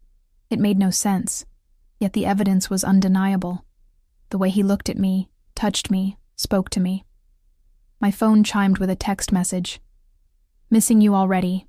Can't wait for lunch. V." Such a normal message, like any new lover might send, yet coming from him it felt momentous. I typed a response. "Missing you too. See you soon." The simplicity of the exchange belied the complexity of our situation. I was falling for Vincent Romano, falling hard and fast into uncharted territory, and I had no idea if there would be a safe landing or if I was destined to crash and burn. At precisely noon, Anthony arrived as promised. He raised an eyebrow slightly at the small overnight bag I carried, the only acknowledgement of what it signified, and held the car door with his usual silent efficiency. Vincent was waiting on the terrace when we arrived. His suit jacket discarded, sleeves rolled up to expose strong forearms. He looked up from his laptop as I approached, his entire being seeming to lighten at the sight of me. He rose immediately, coming to meet me, his hands warm on my waist as he bent to kiss me. "You came back," he murmured against my lips, as if he genuinely feared I might not. "I said I would," I replied, touched by the vulnerability beneath his confident exterior. He gestured to the bag in my hand, his eyes questioning. "You're staying?" "For tonight," I clarified, not quite ready to commit to more despite the pull I felt toward him. "If that's still okay." "More than okay," he assured me, taking the bag and setting it aside. "I had lunch prepared for us out here." "I thought you might enjoy the view." The view was spectacular. The infinity pool shimmering in the midday sun, the forest beyond vibrant with summer green. But it was Vincent himself who captured my attention. The way the sunlight highlighted the angles of his face, the way his eyes followed my every movement, as if cataloging each expression, each gesture. Lunch was a light affair. Fresh salads, cold soup, crusty bread with imported olive oil. We talked easily, about nothing and everything. My online classes, his legitimate business interests, books we'd both read, places we'd like to visit. It felt normal, almost domestic, this shared meal in the sunlight.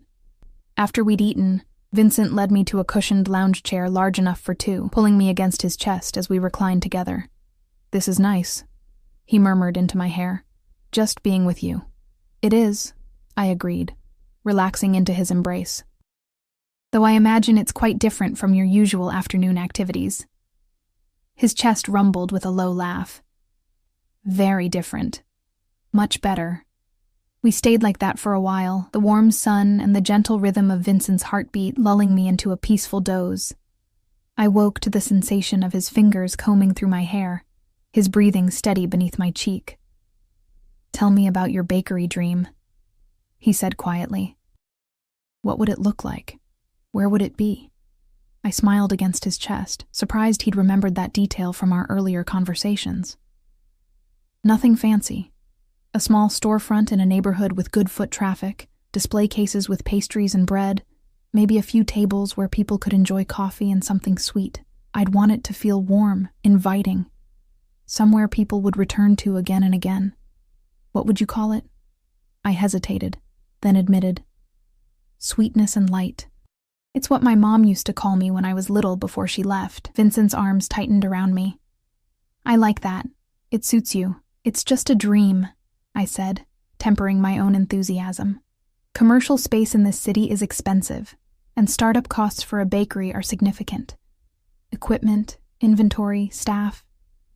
I could help with that," he offered, his voice careful, as if aware he was treading on sensitive ground.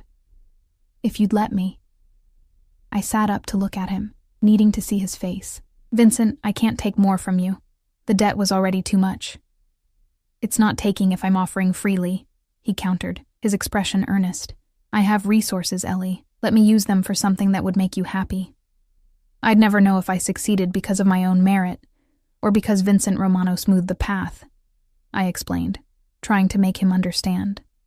"I need to do this myself when I'm ready." Instead of arguing, Vincent surprised me with a smile of genuine admiration. "Your independence is one of the things I adore about you, but remember that accepting help doesn't diminish your accomplishments." I leaned forward to kiss him, touched by his understanding. "Thank you. Maybe someday I'll take you up on that offer." But not yet. The rest of the afternoon passed in lazy contentment. Vincent showed me more of his property. The Japanese garden I'd glimpsed from the dining room, a small orchard of apple and pear trees, a vegetable garden that supplied the kitchen with fresh produce. It was a peaceful oasis, far removed from the dangers and complexities I knew existed in his world. As evening approached, Vincent received a call that made his expression darken. He excused himself, moving away to speak in low, rapid Italian that I couldn't understand. When he returned, the easy warmth of the afternoon had been replaced by a tension that radiated from him in almost palpable waves. "I have to go out," he said, his jaw tight. "Business that can't wait. I'm sorry." "It's okay," I assured him, though disappointment curled in my stomach. "I understand." He cupped my face in his hands, his eyes searching mine. "I won't be long. A few hours at most. Make yourself at home. Maria will prepare dinner whenever you're hungry." "Be careful," I said impulsively, some instinct telling me that whatever business required his attention wasn't entirely safe. Something flashed in his eyes, surprise perhaps at my concern. "Always," he promised, bending to kiss me with an intensity that left me breathless. "I'll come back to you, Ellie." After he'd gone, the massive house felt emptier, colder despite the warm evening. I wandered aimlessly for a while, exploring rooms we hadn't visited during the tour. A home theater with plush seating, a fully equipped gym, a wine cellar that would make a sommelier weep with envy. In the library, I found a section of books on baking and pastry arts, some so specialized they could only have been sourced from professional culinary schools. Had Vincent acquired these for me? The thought was both touching and slightly unsettling. Evidence of his determination, his certainty that I would become a fixture in his life. I selected one on French patisserie techniques and curled up on the leather sofa, losing myself in descriptions of delicate laminated doughs and precise temperature controls. Evening faded into night, and still Vincent didn't return. Maria brought a tray with dinner, a simple but elegant pasta dish, bread, and a glass of wine, which I ate in the library, the book still open beside me. By 11 o'clock, concern had begun to gnaw at me. Where was he? What kind of business kept him out so late? I tried not to imagine worst-case scenarios: police raids, rival gangs, violence I'd only seen in movies. Vincent was careful, controlled. He wouldn't put himself at unnecessary risk. Would he? I must have dozed off on the sofa because I woke to gentle hands lifting me. Vincent cradled me against his chest, carrying me up the stairs to his bedroom as if I weighed nothing. "You're back," I murmured sleepily, breathing in his familiar scent, now mingled with something sharper. Cigarette smoke. Though I'd never seen him smoke, and the metallic tang of something I didn't want to identify. "I told you I would be," he replied, his voice low and soothing. "I'm sorry I was gone so long." He laid me on the bed with tender care, then disappeared into the bathroom.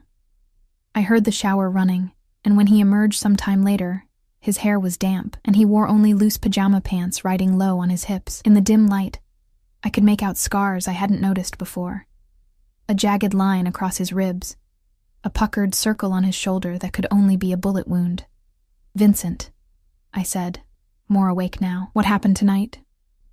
He hesitated, conflict evident in his expression, the desire to be honest warring with the need to protect me from certain truths. "A disagreement with a former associate," he said finally, sliding into bed beside me. "It's resolved now. Are you hurt?" I asked, my eyes searching what I could see of his body for fresh injuries. "No," he assured me, pulling me against his chest. "I'm fine, Ellie. Everything is fine now." I wanted to press for more details, to understand exactly what kind of man I was falling for, but exhaustion pulled at me. Vincent's steady heartbeat beneath my ear and his warm arms around me created a cocoon of safety that belied the dangers I knew lurked beyond these walls. "Sleep," he murmured, pressing a kiss to my hair. "I've got you." And despite everything, the unanswered questions, the hints of violence, the strangeness of my new reality, I did sleep, deeply and dreamlessly, secure in Vincent Romano's embrace. Morning brought sunshine and the scent of coffee. I opened my eyes to find Vincent sitting on the edge of the bed, fully dressed in another impeccable suit, a mug in his hands. "Good morning," he said, offering the coffee. "I thought you might need this." I sat up, accepting the mug gratefully. "Thank you." "What time is it?" "Just after 8. I have meetings, but I wanted to see you before I left." As the fog of sleep cleared, I remembered the previous night, his late return, the scent of smoke and something metallic, the scars I'd glimpsed on his body. In the light of day, my concerns resurfaced. "Vincent," I began carefully. "About last night." His expression closed slightly, a subtle shift that might have been imperceptible to someone who hadn't studied his face as I had. "What about it?" "I need to know what I'm getting into here," I said, setting the coffee aside. "With you. With whatever business took you away last night." He was quiet for a long moment, weighing his response. "My world isn't always clean, Ellie. There are complications. History that can't be erased overnight." "I understand that," I said, though in truth I wasn't sure I did, not fully. "But if I'm going to be part of your life, I need to know what that means. What risks I'm taking, what compromises I might have to make." Vincent took my hand, his expression solemn. "I'm working to legitimize everything. Investments, real estate, import, export, legal enterprises that can sustain what my father built without the methods he employed." His thumb traced circles on my palm. "But there are still connections that can't be severed immediately. People who knew my father, who expect certain things from his son." "Like what?" I pressed, needing specifics rather than vague allusions. He sighed, seemingly making a decision. "Protection money from businesses in certain neighborhoods, arrangements with dock workers and customs officials to facilitate imports, agreements with other organizations about territory and operations." It was more candid than I'd expected, and the reality of it settled heavily in my stomach. Vincent Romano wasn't just a successful businessman. He was the head of an organization with deep roots in organized crime. Have you ever... I started, then paused, unsure how to phrase the question. Killed someone? He finished for me, his voice gentle despite the brutal directness of the words. Yes, Ellie. When necessary. To protect myself, my people, my interests. I should have been horrified. I should have gotten up, gathered my things, and walked away from this dangerous man and his complicated world. Instead, I found myself oddly calm, processing this confirmation of what I'd already suspected. Would you ever ask me to be involved in that side of things? I asked. Never, he said immediately, his tone fierce. That part of my life would remain entirely separate from you. You would be protected, insulated from all of it. A beautiful bird in a gilded cage. I mused, not entirely comfortable with the image. Vincent's eyes darkened. Not a cage, Ellie. Never that. You would be free to come and go as you please, to build your bakery, to live your life. My protection doesn't mean your imprisonment. I believed him, or wanted to, which amounted to the same thing in that moment. And what happens if someone tries to get to you through me? His expression hardened, a glimpse of the dangerous man beneath the polished exterior. They would regret it. Deeply and permanently, a shiver ran through me, not entirely from fear. There was something primal and compelling about this man who would destroy anyone who threatened what was his. And I was becoming his, whether I fully admitted it or not. I need time, I said finally, to process all of this, to decide if I can live in your world, with all its complications. Vincent nodded, acceptance and determination mingling in his expression.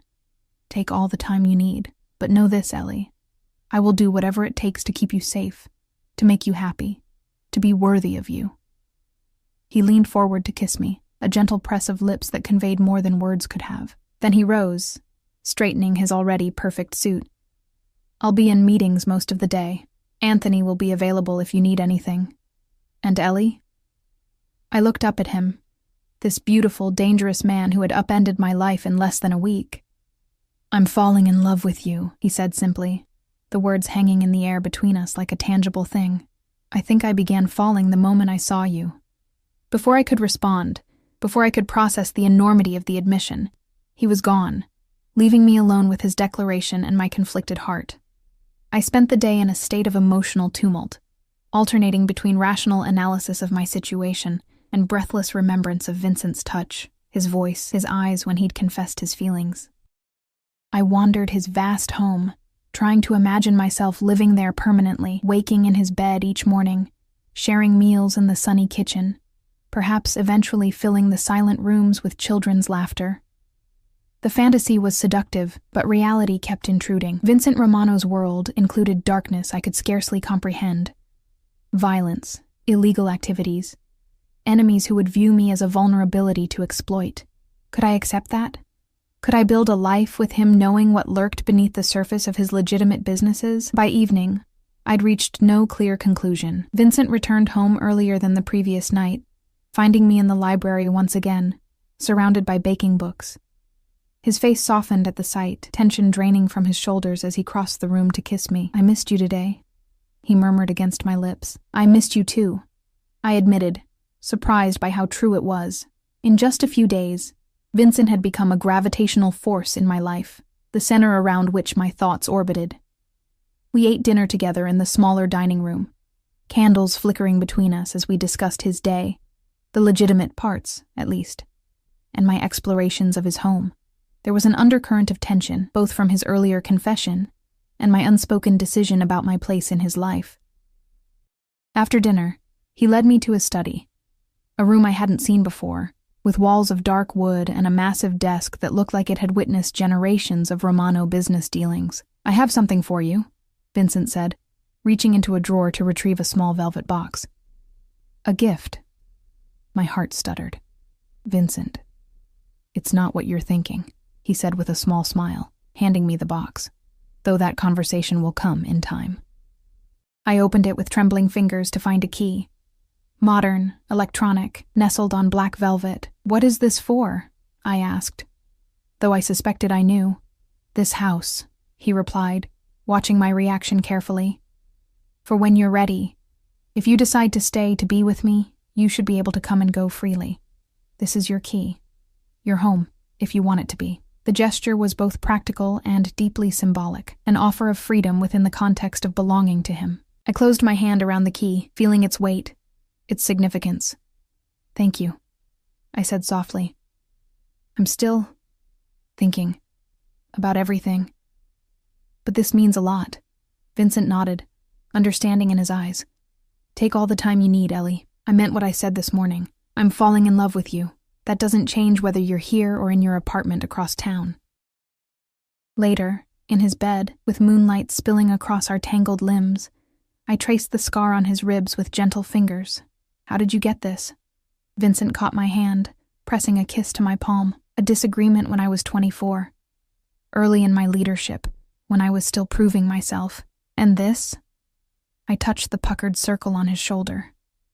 "A rival who thought my father's death left an opportunity," he said, his voice matter-of-fact. He was mistaken. I absorbed this, trying to reconcile the gentle lover who held me with the dangerous man who had survived these violent encounters. "How many enemies do you have?" "Fewer than my father had," he replied thoughtfully. "I've worked to resolve old conflicts, establish new alliances, but enough that I take precautions, like the security I've seen around the property." "The bodyguards?" "Yes. And other measures you haven't seen." His fingers combed through my hair, a soothing gesture. "Does it frighten you?" "A little," I admitted, "but not in the way you might think. I'm not afraid of you, Vincent. I'm afraid of losing you, of being caught in the crossfire of your world." He pulled me closer, his embrace fierce and protective. "I would die before I let anything happen to you, Ellie. You have to know that. That's what terrifies me," I whispered against his chest, "the thought of you putting yourself at risk for me." We fell silent, the weight of unspoken fears and possibilities hanging between us.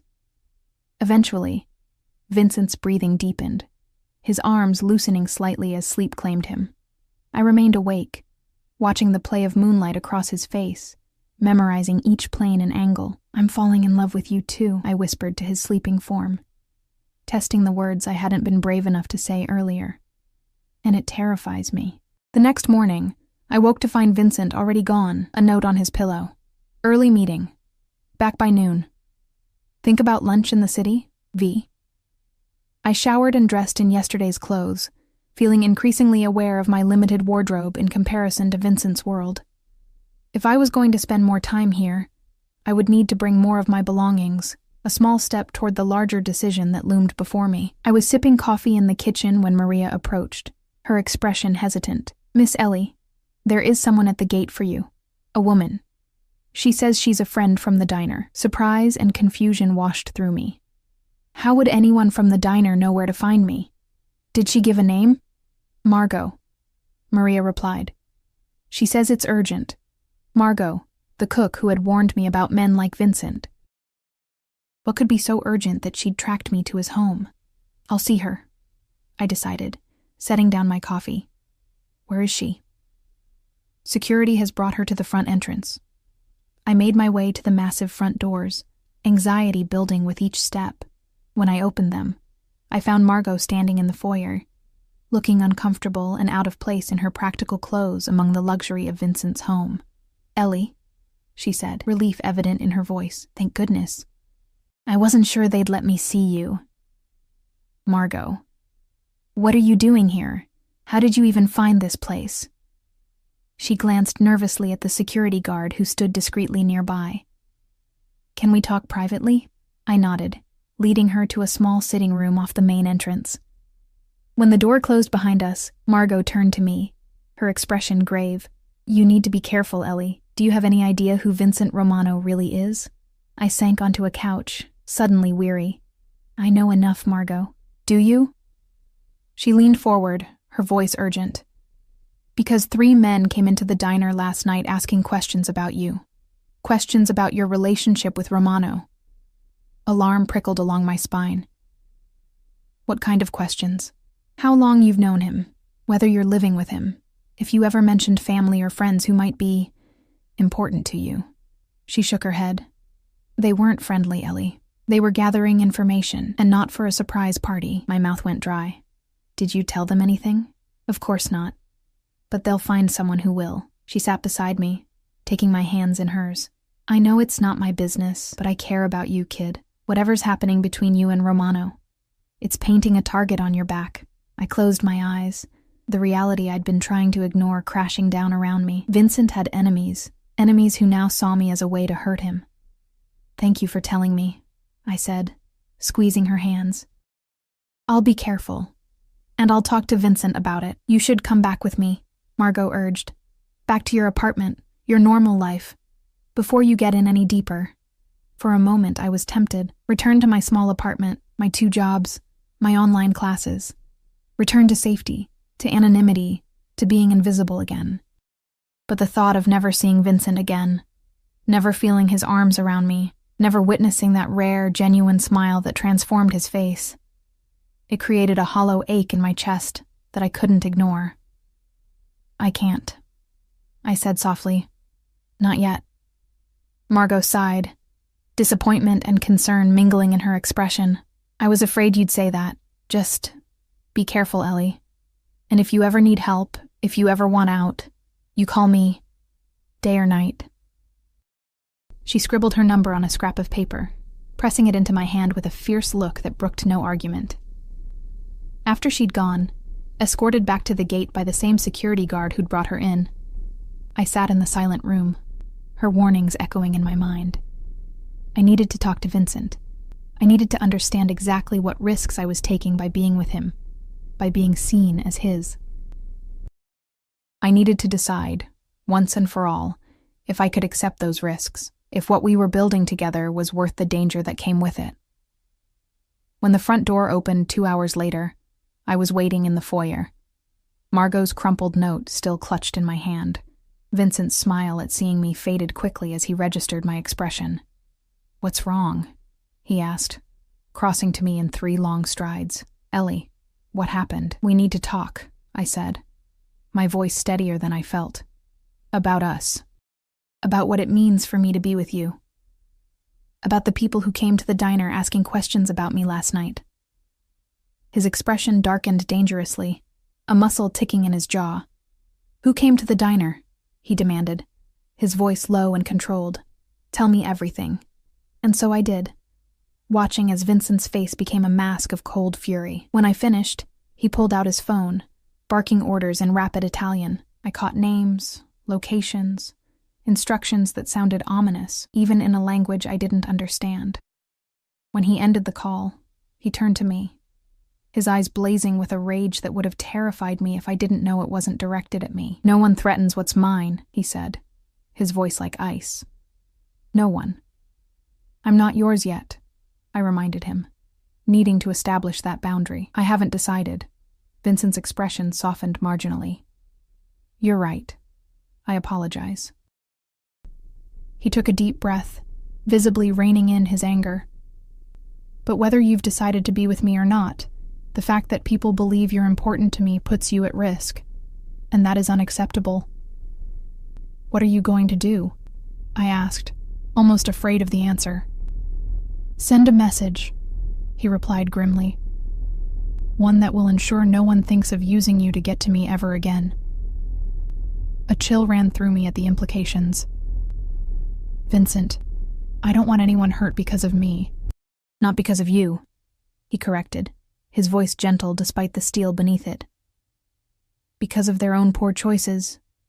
Because they thought they could threaten what I care about without consequences.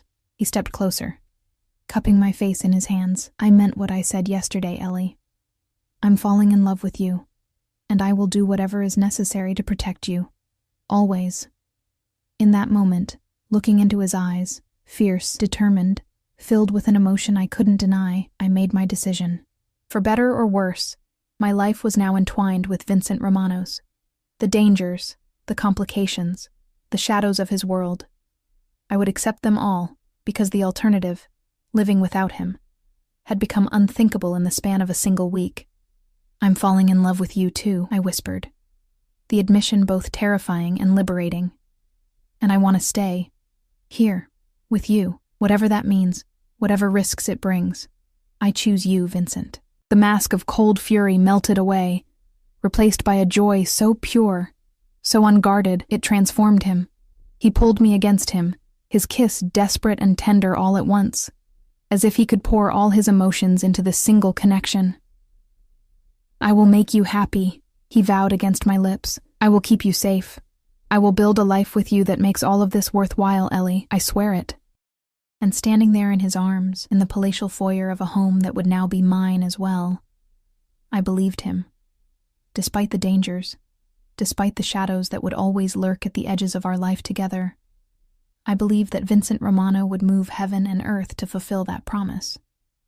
I had made my choice. I had stepped off the edge into the vast unknown, and somehow, impossibly, it felt like coming home. 6 months later, the ring on my finger caught the morning light as I reached for my coffee mug.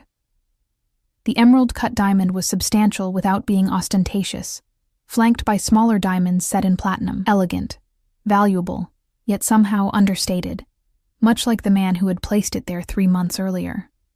"You're up early," Vincent observed, entering the kitchen in his workout clothes, a light sheen of sweat glistening on his skin. He bent to kiss me, his hand automatically finding its place at the small of my back, a gesture so familiar now, so comforting in its consistency. "Nervous energy," I admitted. "Today's the big day." His smile was warm, proud. Sweetness and light opens its doors. The city won't know what hit it. I laughed, the sound still tinged with disbelief at how quickly my life had transformed. 6 months ago, I had been a waitress and part-time cashier, drowning in debt, struggling through online classes. Now I was engaged to Vincent Romano, living in our beautiful home, and about to open my own bakery in one of the city's most desirable shopping districts. The bakery had been my line in the sand, the one thing I insisted on doing myself without Vincent's financial support. He had respected my decision, though I knew it frustrated him to watch me secure a small business loan, negotiate with suppliers, and worry over startup costs when he could have eliminated those struggles with a single phone call. What he had done, however, was use his connections to help me find the perfect location. A charming storefront with large windows and excellent foot traffic, previously occupied by a bookstore that had relocated to larger premises. The landlord had been surprisingly accommodating about renovations, and permits that typically took months to process had materialized with remarkable speed. I suspected Vincent's influence behind these coincidences, but I didn't press the issue. We had established boundaries in our relationship, areas where his world and mine could overlap, and lines that shouldn't be crossed. My bakery existed in that gray area, built with my own determination and hard work, but gently facilitated by Vincent's invisible hand. "What time is Maria coming to the house?" Vincent asked, pouring himself coffee. "Around 10. We need to finalize the guest list for the engagement party." I glanced at him. "Unless you've changed your mind about having it here." "I haven't," he assured me. "I want people to see our home, to see us together. No more shadows, no more hiding." It was a significant shift from the early days of our relationship, when Vincent had been intensely protective, keeping me separate from his business associates and social connections. The message he'd sent after Margot's warning visit had apparently been received clearly. There had been no further inquiries about me at the diner, no sense of being watched or followed. Over time, Vincent had gradually introduced me to his world, carefully at first, testing the waters with small dinner parties, where I met his legitimate business partners and their spouses, then larger events, charity galas where the Romano name opened doors and commanded respect. Through it all, Vincent kept me close, his hand always at my back, his eyes frequently seeking mine across crowded rooms, as if to ensure I was comfortable, happy, secure. The engagement had come on a quiet evening 3 months ago, not with a grand gesture or public spectacle, but with Vincent kneeling beside me on our terrace, the stars overhead, and the scent of night-blooming jasmine in the air. His proposal had been simple, direct, like the man himself, a promise of protection, partnership, and passion for as long as we both lived. I had said yes without hesitation. my earlier fears about his world subsumed by the certainty that whatever challenges we faced, we would face them together. "I should get going," I said, glancing at the clock. "I want to be there when the staff arrives for final training." Vincent set down his coffee mug to pull me into his arms, his kiss more thorough than the casual greeting earlier. "I'll be there at noon," he promised, "with lunch for everyone." "You don't have to do that," I protested weakly, though I was touched by the gesture. "I want to."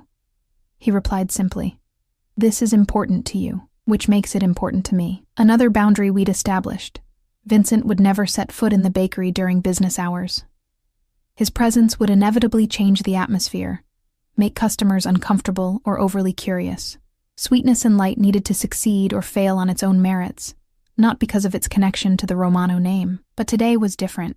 Today was a private training day before tomorrow's grand opening, and Vincent wanted to show his support for me and for the small staff I'd assembled. A pastry chef with formal training to complement my self-taught skills, 2 baristas to handle the coffee service, and a front-of-house manager to keep everything running smoothly when I needed to focus on baking.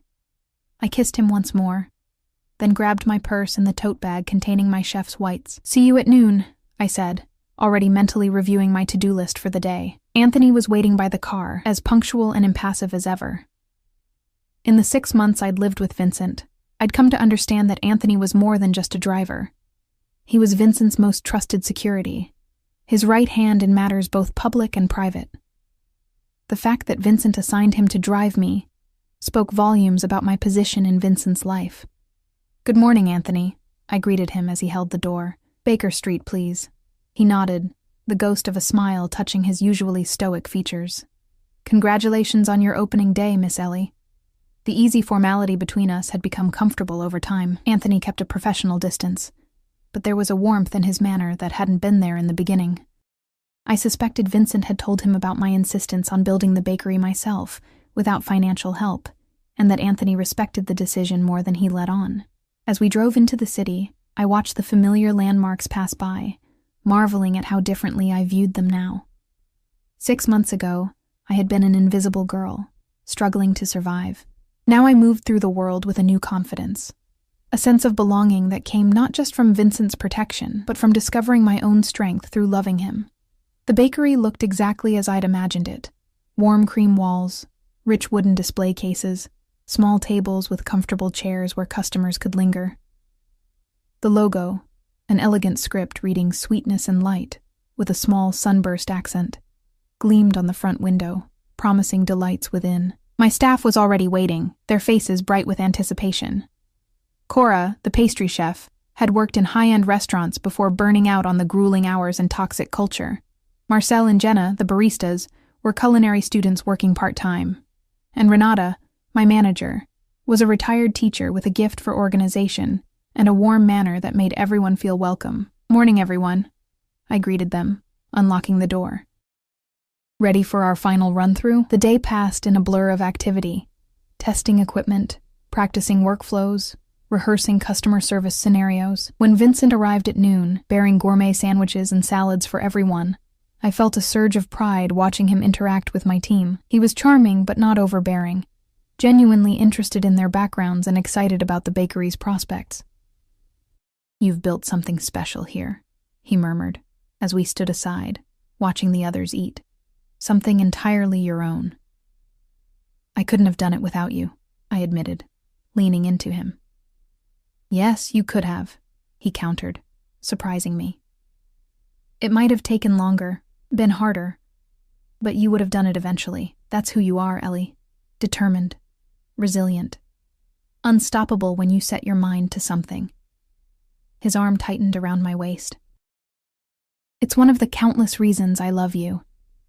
After lunch, Vincent left us to our preparations, pressing a kiss to my temple and promising to have dinner waiting when I got home. The rest of the afternoon passed in final adjustments, last-minute additions to the menu board, and a full dress rehearsal of opening procedures. By the time I locked up at 6, exhaustion and exhilaration warred within me. Tomorrow, Sweetness and Light would open its doors to the public. My dream, the one that had sustained me through years of struggle, was finally becoming reality. The house was quiet when I arrived home, which was unusual. Typically, Vincent would be in his study at this hour, wrapping up business calls before dinner. Instead, I found a note on the kitchen counter. Meet me on the terrace. V. Curious, I made my way through the house to the back terrace, gasping as I stepped outside. The entire space had been transformed. Tiny lights strung through the trees, candles flickering on every surface, the table set for an intimate dinner for two. And in the center of it all stood Vincent, handsome in a simple button-down shirt and slacks, a champagne bottle and 2 glasses waiting beside him. "What's all this?" I asked, moving into his embrace. "A celebration," he replied, kissing me softly, "for the remarkable woman who captured my heart and is about to take the city's pastry scene by storm." He poured champagne, handing me a glass with a solemnity that made me smile.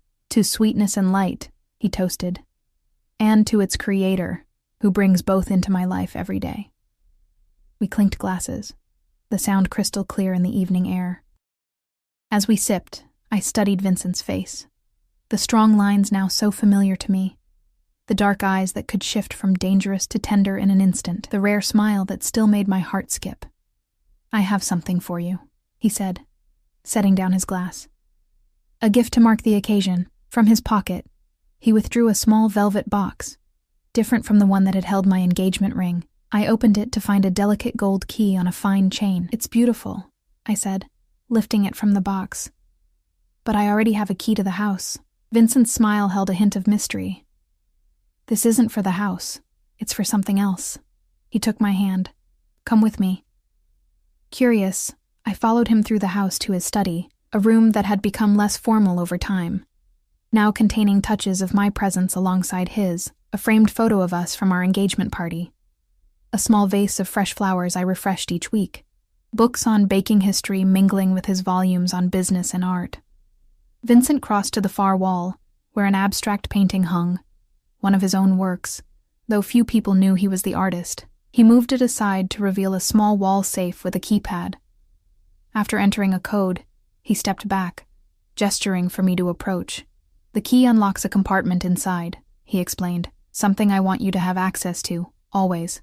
Confused but intrigued, I inserted the small gold key into a lock within the safe. The compartment opened to reveal a stack of documents, legal papers, from what I could see of the top page. "What are these?"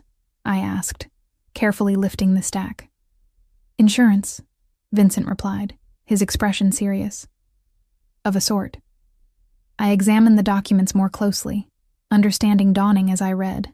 The top paper was a deed to a house in my name, in another state. Below that were bank statements showing substantial accounts, also in my name.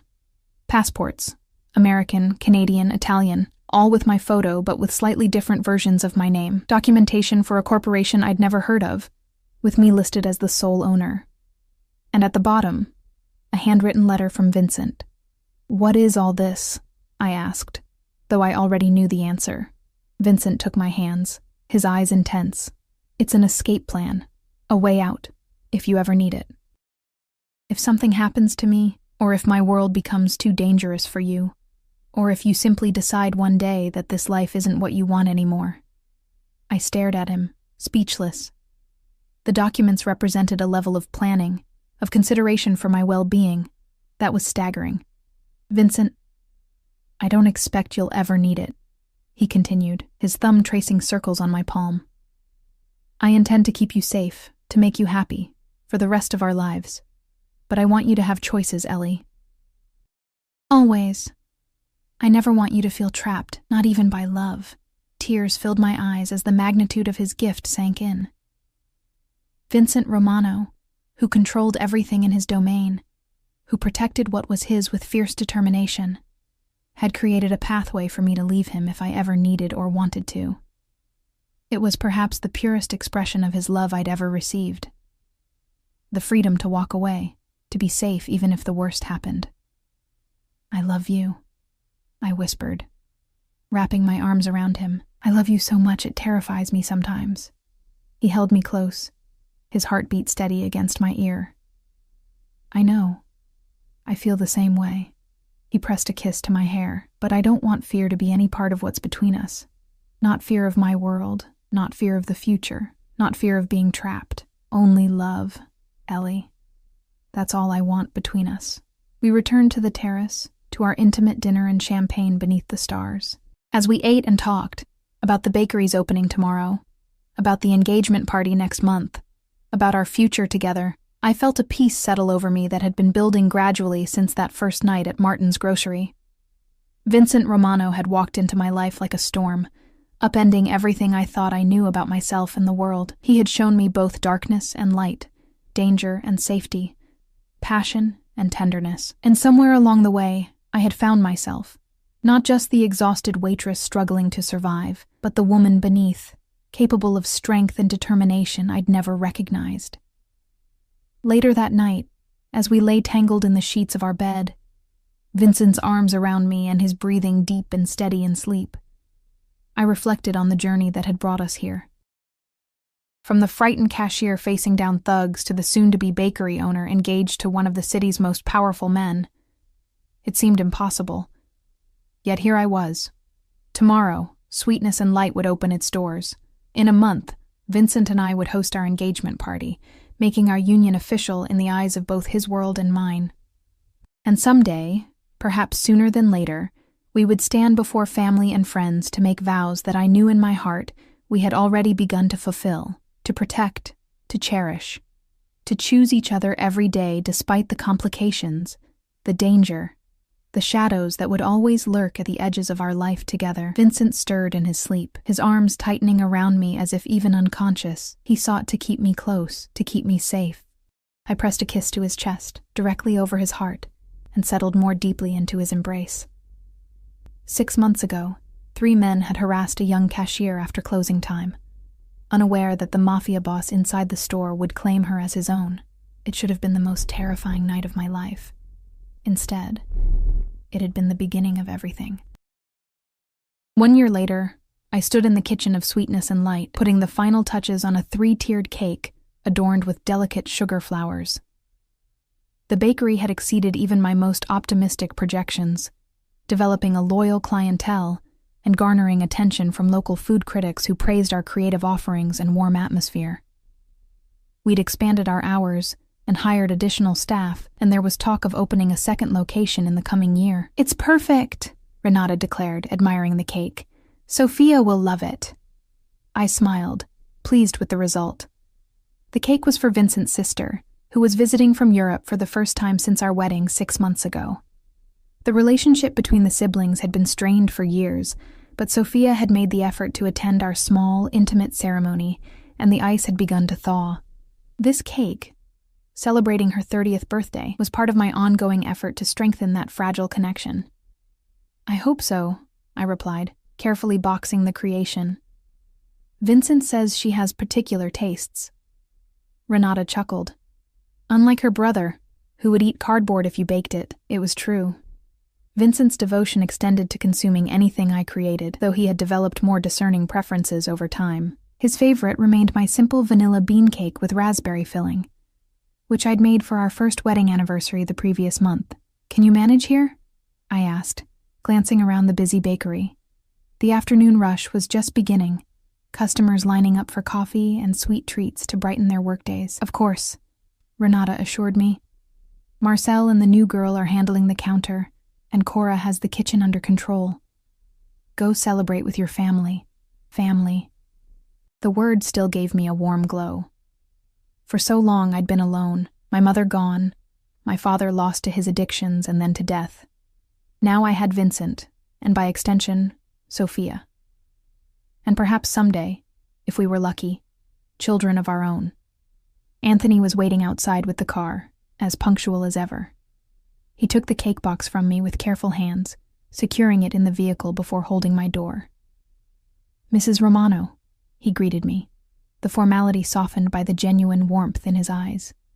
The name still gave me a little thrill, though I'd maintained Sanders professionally for the bakery.